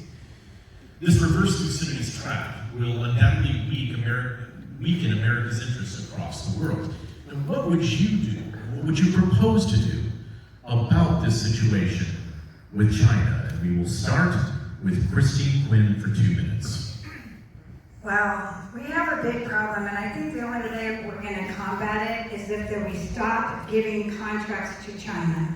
There are about 25 years ahead of us in this whole battery, the lithium batteries, which is really what the whole war in Afghanistan was all about. They're rich in lithium, pulling the lithium out of there. That's what they're all battling about.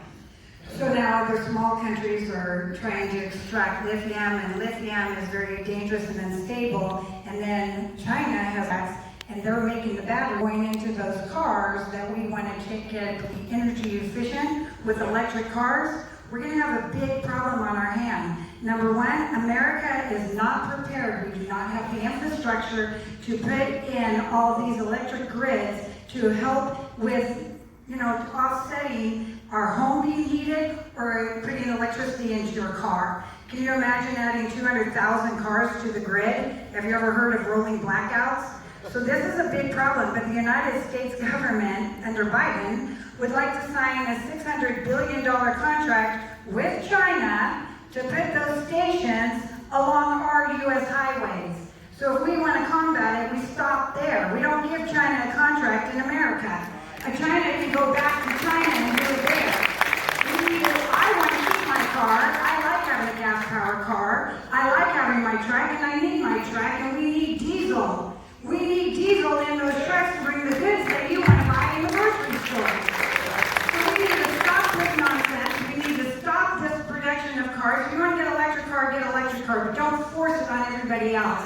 America was built on the GM, Ford, Dodge, Chrysler. We need to bring that back here and quit giving it to China, and that's how we recover in America.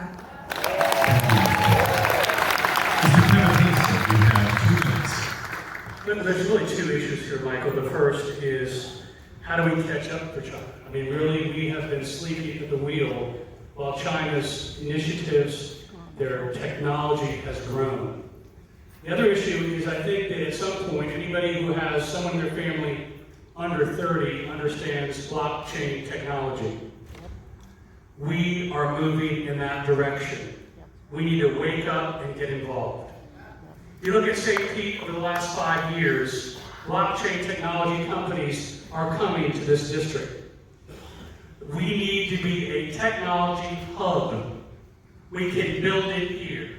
We need the infrastructure, we need those businesses, we need those creative minds, and at some point, the U.S. is going to have to embrace and get involved in cryptocurrency because every other company in the world is already going there. And we've got to catch up. Too many times we've been slow on the uptake. We're focused on oil right now because we need it now, but we can walk and chew gum at the same time. We cannot be beholden to China, which holds 60% of the lithium batteries that we import.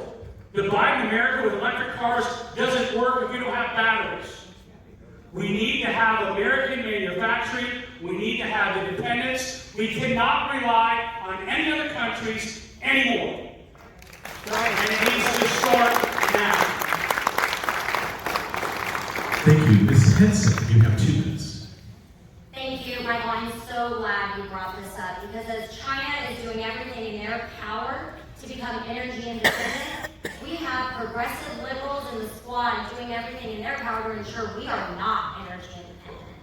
They are trying to prevent our ability to take care of ourselves in our own country, all in the name of climate change. I am so sick of liberals hijacking the environment, thinking the entire world belongs to them, thinking they get to use it to shut down our businesses, to shut down our ability to build a pipeline, to shut down our ability to export great American crude that we could be making money on. We could cut taxes by just starting to export crude. But we have progressives in Washington who won't allow us to do that. No, they would rather attack our own country, send money overseas, than, God forbid, help an American country. I mean, these are the same people that think cow farts is what's really making the environment fall apart. It feels like a joke, but they're dead serious about it. We have to win back the House. We have an absolute clown show occurring in Washington, D.C. today. You have a president who quite literally is going to sleep at 4 o'clock. And hey, I'm not here attacking him. I feel bad for the guy.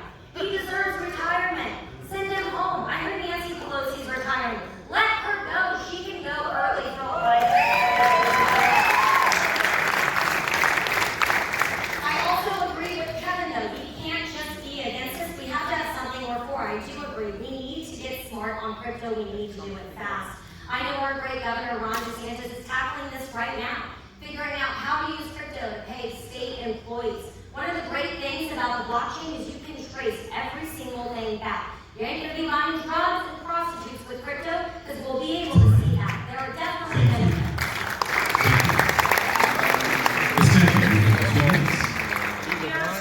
There goes your day. That's a fact. We do have to catch up to China. And I think the most important thing is that we are losing the education battle to China. That worries me the most. When we're focused on critical race theory and teaching our kids to be pitted American child against American child because of their skin color, China is watching and China is laughing. So that to me is the most important thing that I see right now is how our education, we have to keep up. And right now, what we're forcing down the throats of our children is race-based education. And that is my biggest fear for what happens with the war with China. But most importantly, stop buying their products. You have the power of the purse. You have the ability to not buy their products, not support the people that they support. They are enslaving Uyghurs right now, and we're not doing a damn thing about it. So folks, use the power of your purse to make a difference.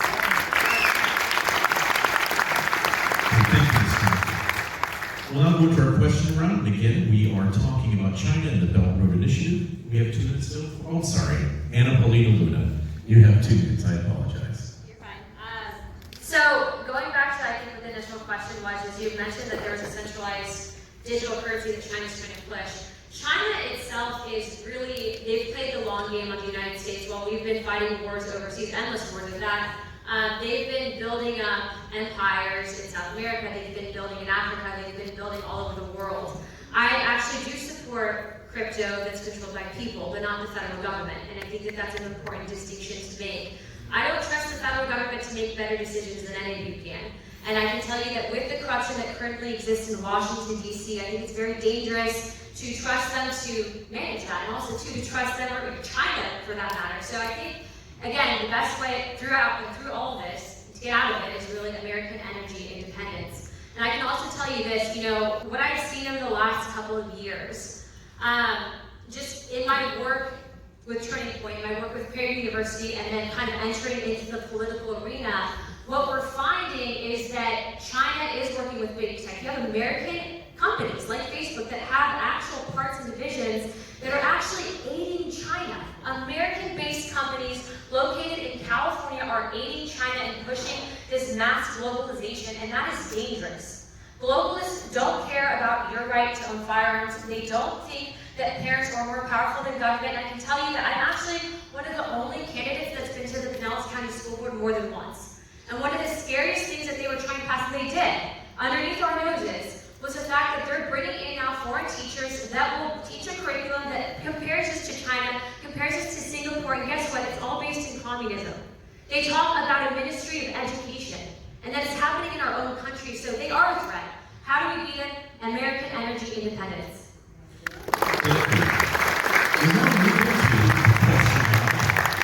And again, this is about China and the Belt Road Initiative, and as well, their dominance in the economic market. We will start with Christine Quinn, a 30-second question and a 1-minute response. Okay, so my question is for Anna. So what will you do to stop China from continuing to trade in America?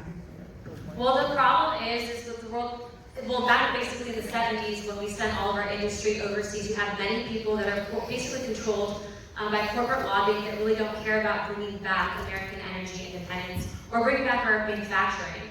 And so I think what I could do personally is promise you guys that I'm not going to basically be working with those companies, but also too, when you get more people elected to Congress, when you can use your voice to uplift those and basically fight back, that's really the only way that we're going to take back this country. Frankly, Congress is broken, DC is broken, and it's because we keep voting for the same thing over and over and over again. But guess what? Those same people that have been there for 20 years, for 30 years sometimes, they have no interest in fixing this problem, and it's because they've all honestly become wealthy on it. You can literally look at people like Nancy Pelosi. She's a multi-millionaire. Okay, when I come back from DC, I'm not going to be driving a Ferrari, and if I do, you guys can all soak me in the parking lot. Thank you. Mr. Hayslett, you have 30 seconds for a question and 1 minute for response. Question is to Ms. Henson. You watch woke athletes like LeBron James who takes Nike's dollars that comes from China, and we're trying to catch up. The problem is American workers are costing manufacturers too much money.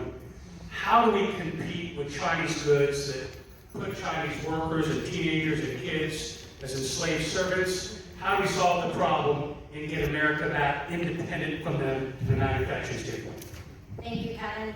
I think like everyone, I was absolutely mortified a few months ago when we saw an NBA executive say nobody cares about the Uyghurs.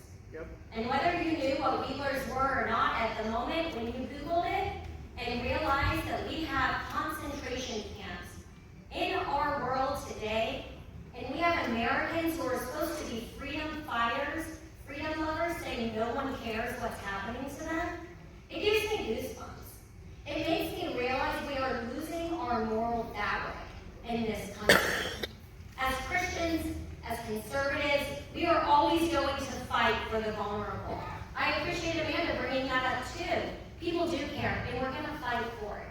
I think one of the ways we have to do it, yes, is with the pocketbook. And it may cost a little bit at first, but it's going to save us in the long run. Because I don't know about you, but the things I buy from China, I have to replace 2 weeks later. Thank you, Ms. Henson. Audrey, you have 30 seconds for a question and 1 minute response. Thank you. My question is for Christine. Christine, you were talking earlier about manufacturing in China. I think it's really interesting. Manufacturing is not something I've ever gotten to work on. What specifically is something that you can do or that small business owners can start to do to take the legs from under them? So what we did is we looked for companies outside of China that could give us the same quality of bag for the same comparable price. We weren't able to find it at a comparable price because China can beat us on pricing. So we moved it to South Korea. They have a great plan. It's an American-owned company. They moved it out of China to South Korea. But, we pay a little bit more for shipping it here. China, I don't know where they're getting those deals, but somehow they're getting it over here for a lot cheaper than what we pay. I don't know if you noticed, but if you get something in the mail from China, it will be like $1, and if I want to send that same item in that same weight, it will cost you $8.50 or $8.75. So what we have to do is just move those companies out or find companies that are here in America, or if you can't find them here in America because truthfully they left, we got to bring them an incentive to come back to America. We can have America made, but my price went up, and so it was 7.5 cents. So instead of paying 4 in China, I'll pay the 7 to get it out of China. Thank you. Ms. Makki, you have 30 seconds for a question and 1 minute for response.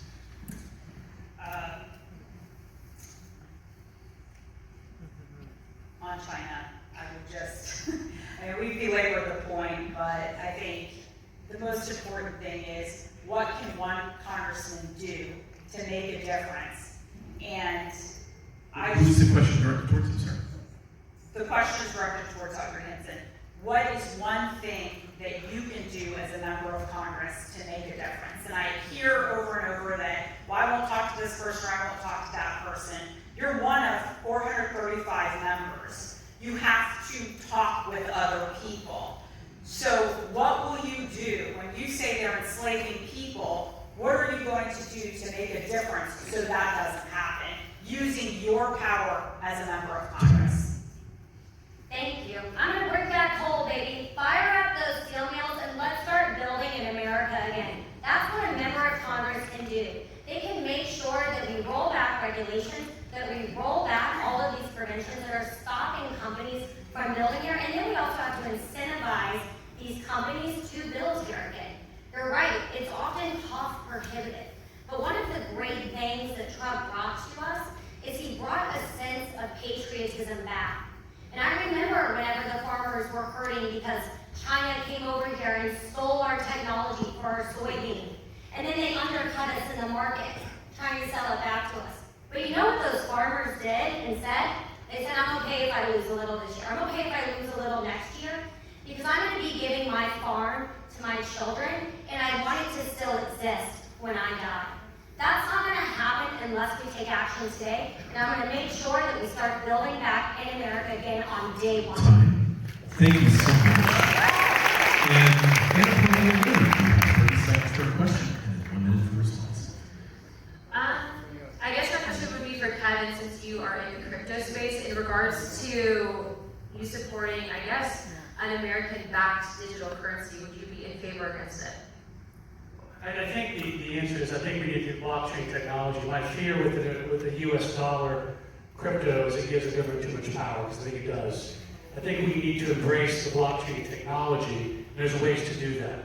But I also think that we need to understand that there are countries, specifically China and other countries, we're a little ethnocentristic. We always think the America's the best country until we travel and find out a lot of countries technologically have made advancements. And we need to catch up. I think we need to, cryptocurrency for individuals is great. I think it needs to be a commodity, it needs to be traded, it needs to be regulated so people can get into space.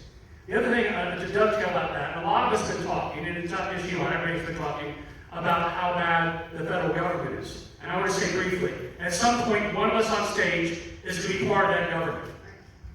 And you're going to need to trust us. So instead of bashing every person up there, we're going to be part of either the problem or the solution. And we need to earn your trust. Time. Thank you. We're now moving into the last phase and last question that will be having something to do with environment, but as well, supernaturalism. And here's the question. This is for all of our candidates.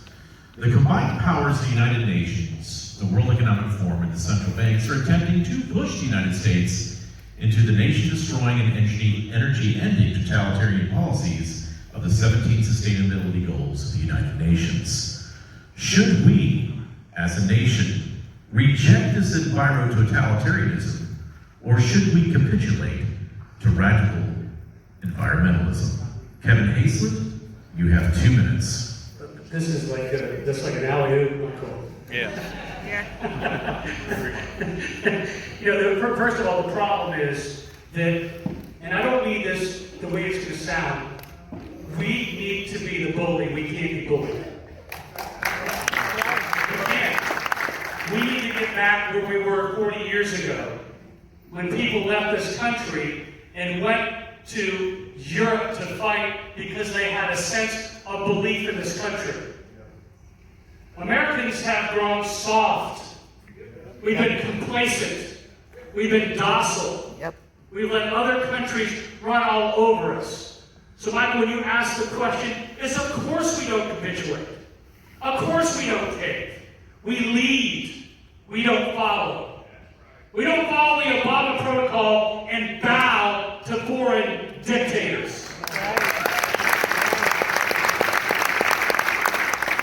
We look at deals like business folks, like some of us on stage are, and say, you know what? NATO is not paying their fair share. They need to pay up. There's nothing wrong with saying, just because it was always done that way, we're going to keep doing it. Regardless of this kumbaya, we need to get along with the world song that's being sung to us, Michael. We need to draw a real line in the sand. Not an Obama line in the sand. Not a Sleepy Joe. Well, he doesn't know what the line is. But the issue is this. It's true. Sadly. But what we need to do as a nation is we need to get our swagger back. We need to get our independence back, and we need to lead, not follow. So the answer is an absolute rejection. An absolute rejection, because that's not who we are. Thank you. Audrey Henson, back to you. Thank you. I think a lot of what these regulations deal with are essentially starting to create an open society. There are a lot of leaders around the world that want us to be borderless. They want America to take care of other countries that have less. I mean, Kevin brought up NATO just now. Whenever Trump was in office, he held the leaders of NATO accountable and said, no, we are no longer going to fund the wars of the world. All they have to put in is 2%. Is that truly too much to ask?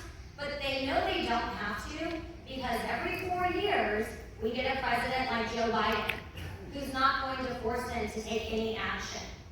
And it's this kind of weak leadership that we see in the White House that we can't afford to have in Congress anymore. Have you guys seen the Democrats running for this race?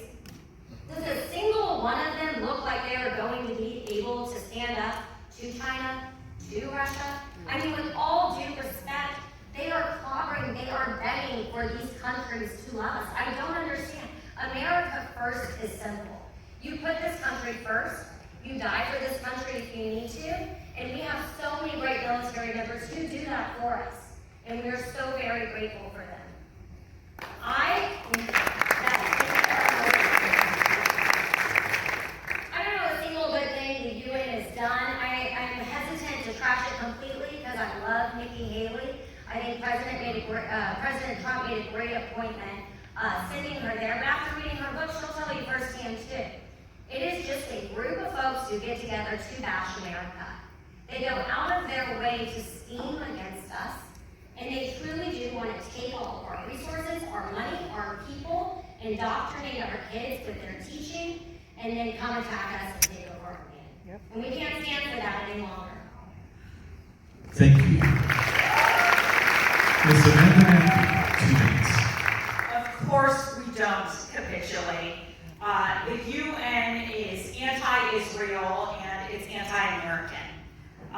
Nikki Haley did a great job standing up for the right values, but capitulating is not something we're going to do. Look, right now, the woke left wants you to take public transportation while John Kerry flies on his G4 to Europe. This is such a hypocritical situation that we're in. This is what they're talking about, Green New Deal.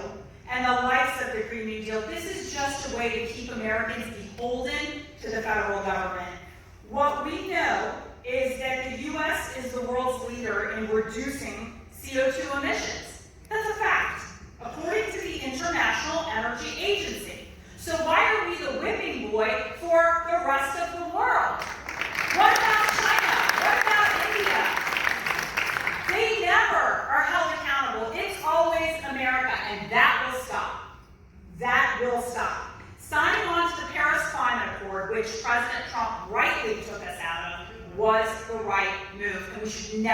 engage back in that. This is, again, a simple attempt by Democrats to undermine this country and to keep Americans beholden on the federal government. Thank you.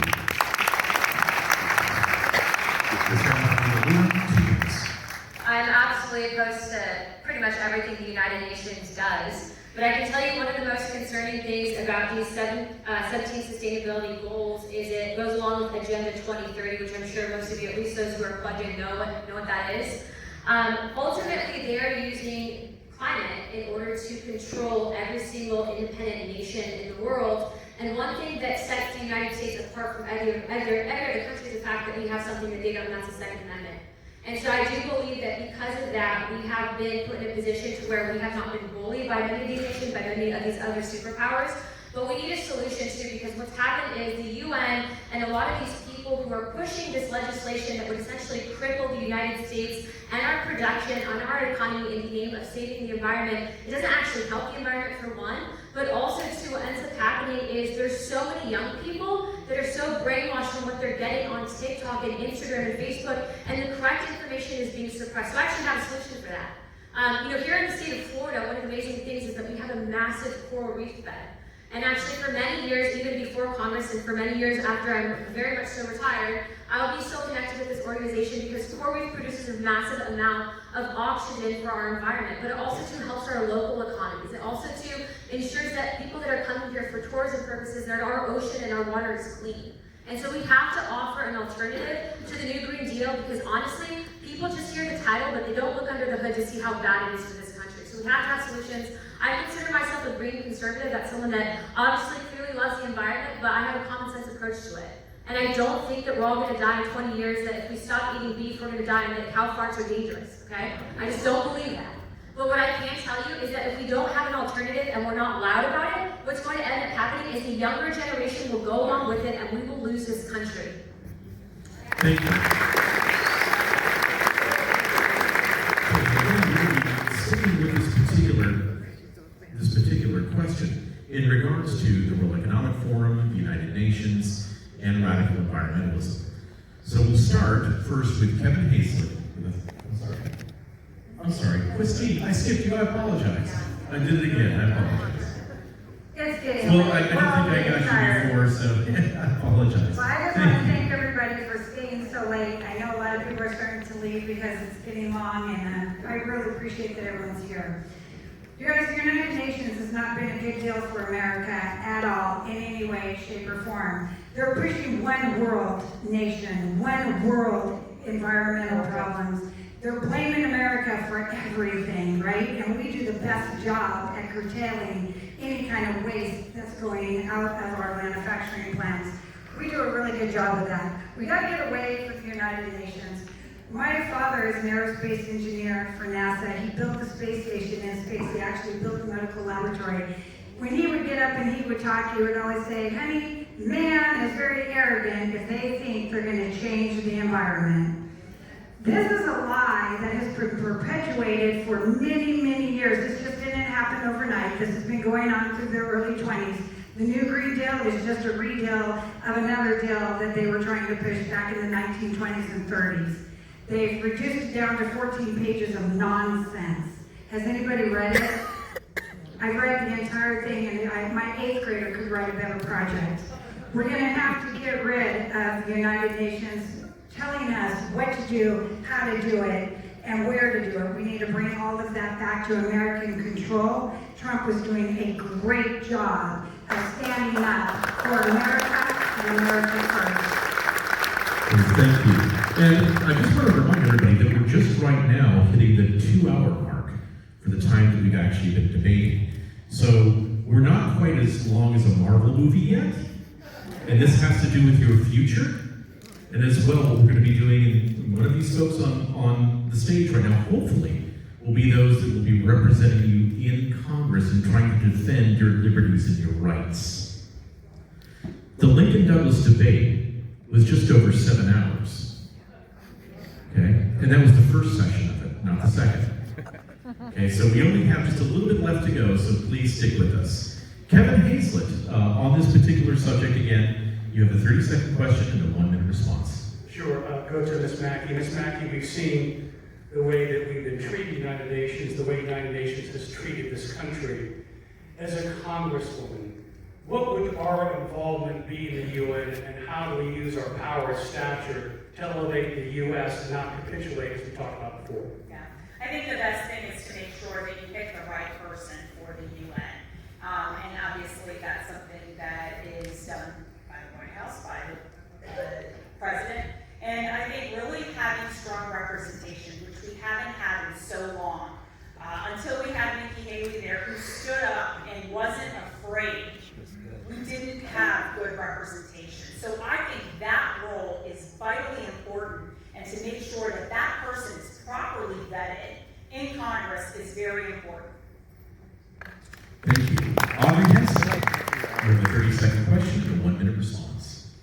My question is to Luna. Luna, do you think that we should pull out of the UN and out of NATO? I can tell you we should stop Israel paying so much money, but they don't want to foot their own the deal. Ultimately, right now, with everything that we have happening in our country, I think that it's not realistic to expect the Biden administration to do that. But what I can tell you is that we need to stop sending money immediately, especially when these countries are basically bowing down. We saw what happened with COVID. We saw how the United Nations really, I think, gaslit America, how they really sided with China, and really how they used it to cripple us.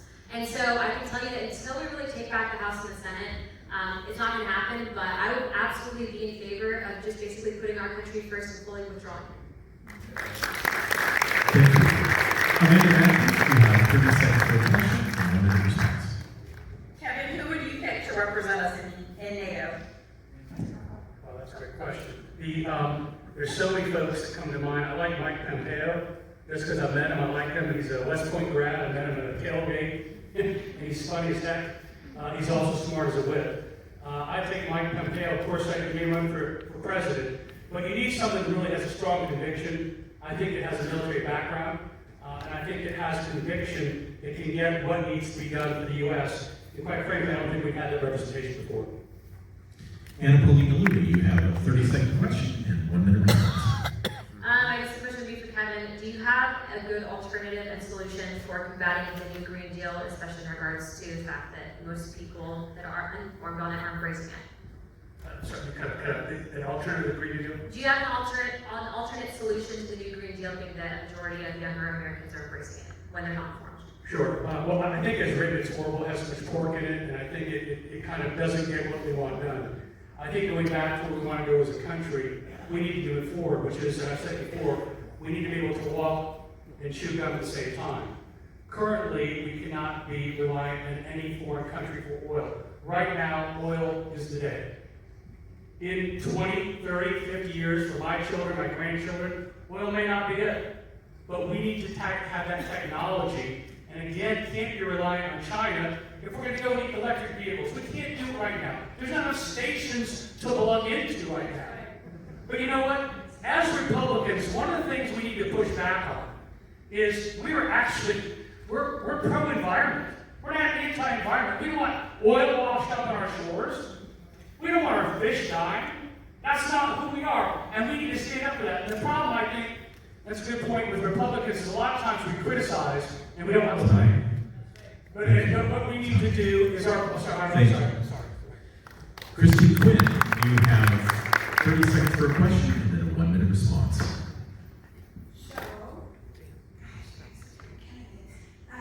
Amanda, what would you do to put the power back in the hands of the people?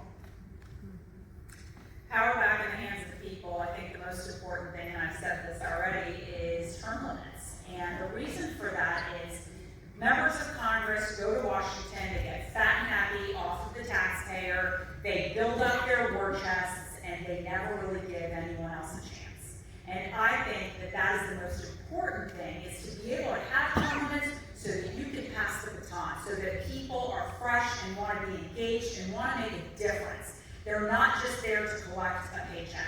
I worked in Congress. I saw members of Congress sit on the dais. The first culprit, Hillary Clinton. I saw her sitting on the dais doing a crossword puzzle. And I thought, why are you here?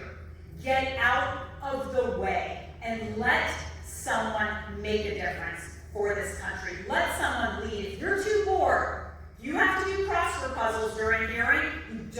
deserve to be here. This is the greatest deliberative body in the world, and we need to have the best people representing us.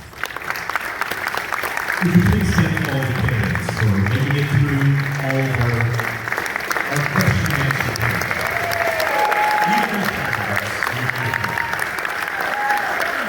We now have 3 minutes for each of the candidates. This is our last 15 minutes of the debate. Our last 15 minutes for closing statements.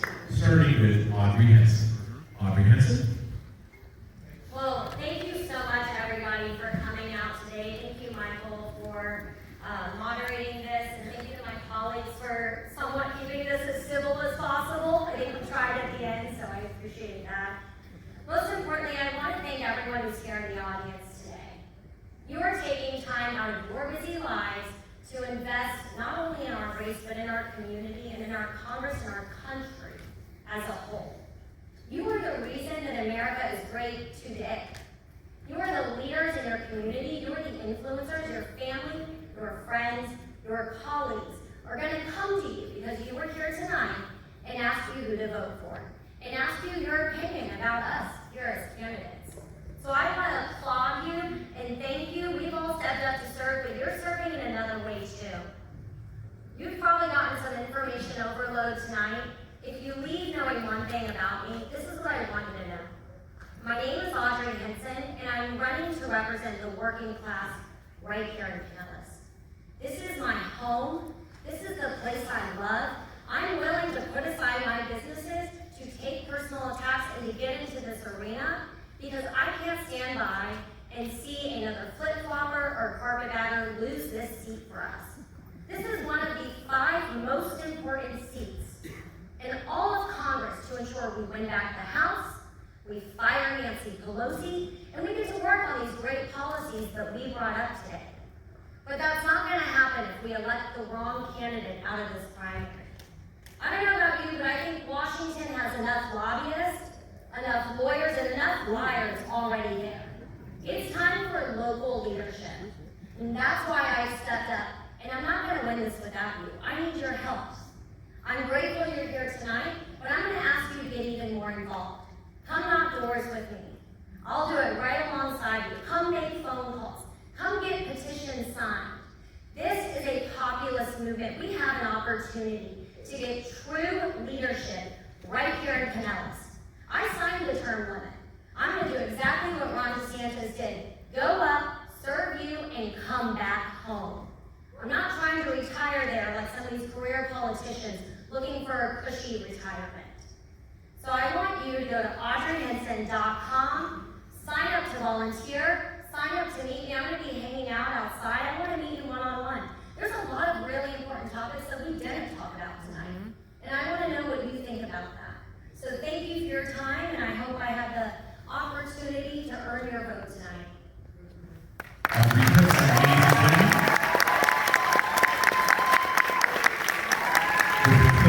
ladies and gentlemen. Thank you all for staying with us tonight. As Michael said, this is really important. This may be the most important election of our time, and we need to send the best community conservative to Washington. We need someone who is in depth in our community, listening to constituents every day. And I'm proud to say that I've done that. I'm proud to say that I've collected over 3,000 petitions and the only candidate on the ballot for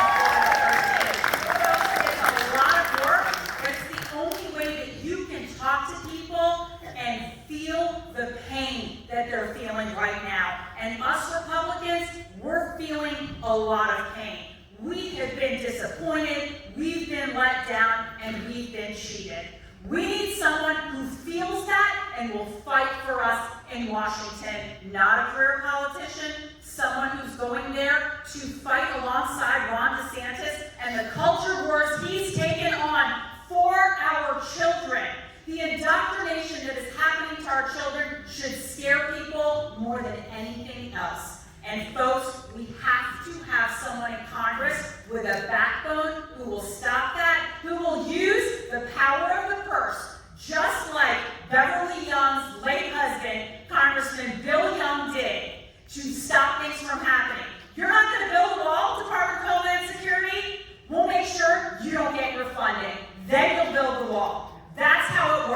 That's the power of Congress. That's the power of leadership, and that's what needs to be done. It's not a popularity contest, folks. We have real problems in this country. Someone needs to go to Washington to fight for us. I have had over 30 events in this district, open to everyone. Never a fee to come to my events, because I want to meet you all. I am so grateful to have the endorsements of more mayors than any Republican or Democrat in this race. There's a reason for that. They want someone they can work with in Washington, someone who will advocate for them, and someone who will make a difference for Pinellas County. I am that person. I would be grateful to meet you all. I'd be grateful to have you come to any of my events. AmandaMakki.com, and I hope to meet you. Thank you. Thank you.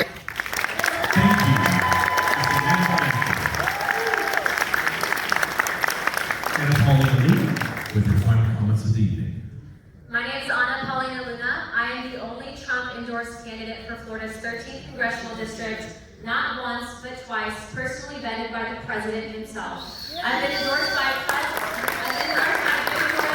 and the House Freedom Caucus, which is the only constitutional conservative faction of Washington, D.C., and it was founded by Governor Ron DeSantis. Not one thing about my platform has changed, and I've been honored that I fought for all of you. Ask humbly for your support again. I'm pro-life, pro-God, pro-gun, anti-globalist. I'm the only candidate in this race that has outraged the Democrats so much that they're attacking me. I promise you that I will fight for your kids. Please join me this Friday at Walt Disney World to basically fight for parental rights, because they're turning into creep shows. Honestly, it's disturbing. But aside from that, everything that I say on this stage is truthful. Everything that I've been through to get the vetting process is to ensure that when you guys vote for me at the ballot box in August, that you will trust that you have elected a true conservative to Washington, D.C. I will not betray you. I will stand up for your kids. And honestly, I know there's people in this room that don't like me, but I'm going to fight for you too. Yeah, okay. And I pray for all of you every single night, because it's hard to run for Congress. But aside from that, thank you for your time. Thank you for coming out here tonight. I appreciate everything that you guys are continuing to do in this community. Cliff, you've been an incredible influence. Thank you for putting this on. God bless all of you. Check out more information about me at voteapl.com.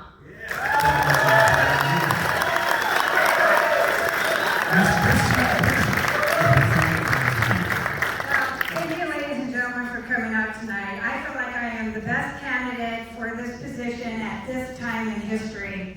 I'm a successful business owner. I've been owning my own business for 35 years. I have 4 children, 8 grandchildren, 3 in college, 2 in high school, and a 6-year-old. I have been watching what's been happening to our educational system for over 25 years. I've been fighting and going up to Congress and working with legislators to change what's happening with our educational system. That's where it starts. That's what I'll fight for. I will stand and fight for your grandchildren, for the posterity of America. I have the wisdom, the knowledge, and the experience to get the job done and get it done right.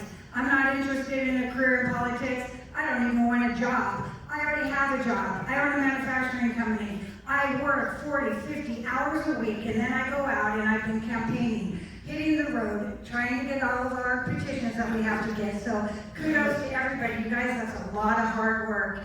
So sign those petitions, sign them for all of us. We need to get on the ballot. There's no need to pay $10,440 to our government that doesn't give it back to us. So help us out, get those candidates on the ballot so that we can have a good election. You guys, I'm here for you. I'm a fighter. When my husband got sick, we lost everything. We were the #1 sales agents in 5 states.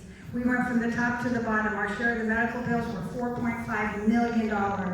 I fought and fought with the Guillain-Barré syndrome and went up to Congress. I know how it works. I know how to get legislation passed. I know how to work with these congressmen and women to get the job done. I really want this position to fight for the posterity of America, for the future freedom for all of us, because it matters. This is the greatest country. My great-great-great-grandfather 6 generations back, is General John Sevier. He was the first governor of Tennessee and first on Congress in this country. My family's been here for over 400 years. They have fought and died for this country. Go look at Seabird Fort. They have a reenactment to have somebody that's well-trained. I know what to do in case of emergency, and we are in an emergency. Vote for Christine Quinn. It'll be an honor to represent you. Thank you, Mr. Kevin Hayslett with the final comments. I feel safer sitting next to her.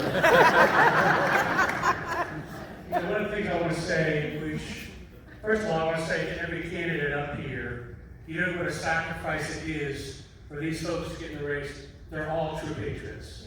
But I want to circle back to what I said earlier, which is we bash the people in Washington, yet we're running for a place that we bash, right? We need to earn your trust. We need to earn your trust for your vote. You know, it's kind of interesting. I'm sitting here in church where 31 years ago I stood in a church. The difference was my knees were quaking and shaking because I'm about to get married to my bride who's right there. She appreciates it.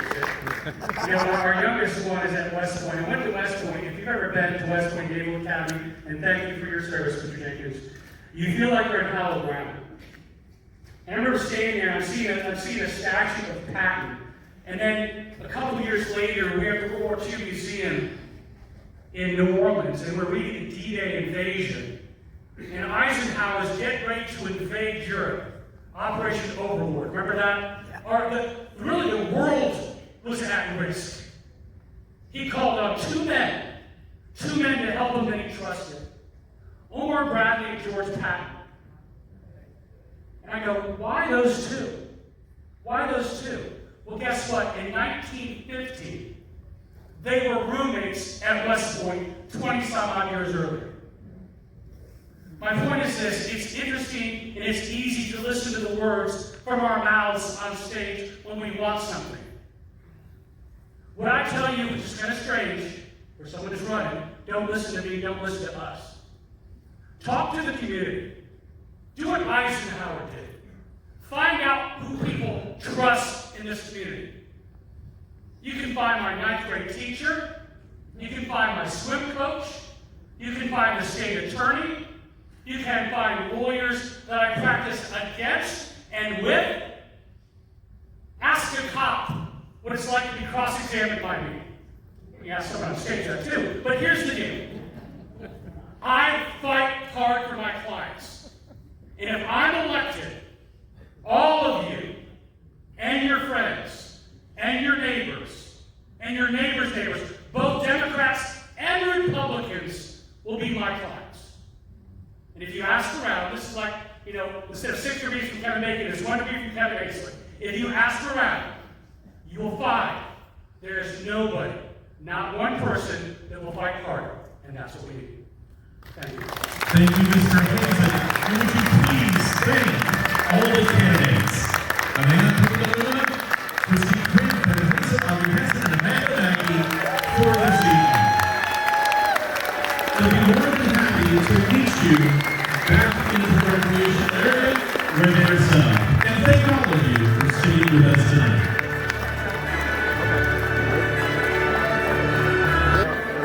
So this is the Congressional 13th District debate. Tell me what you think. This is sponsored by Cliff, Gephardt, Conservative Grounds. McFarland did a great job. Great job on it. Good job. Abundant Life Ministries. Tell me who you think won this debate. Paulina Luna, Christine Quinn, Kevin Hayslett, Audrey Henson, or Amanda Makki. Let me know what you think. 13th Congressional District, Pinellas County, Florida. Hope you enjoyed it.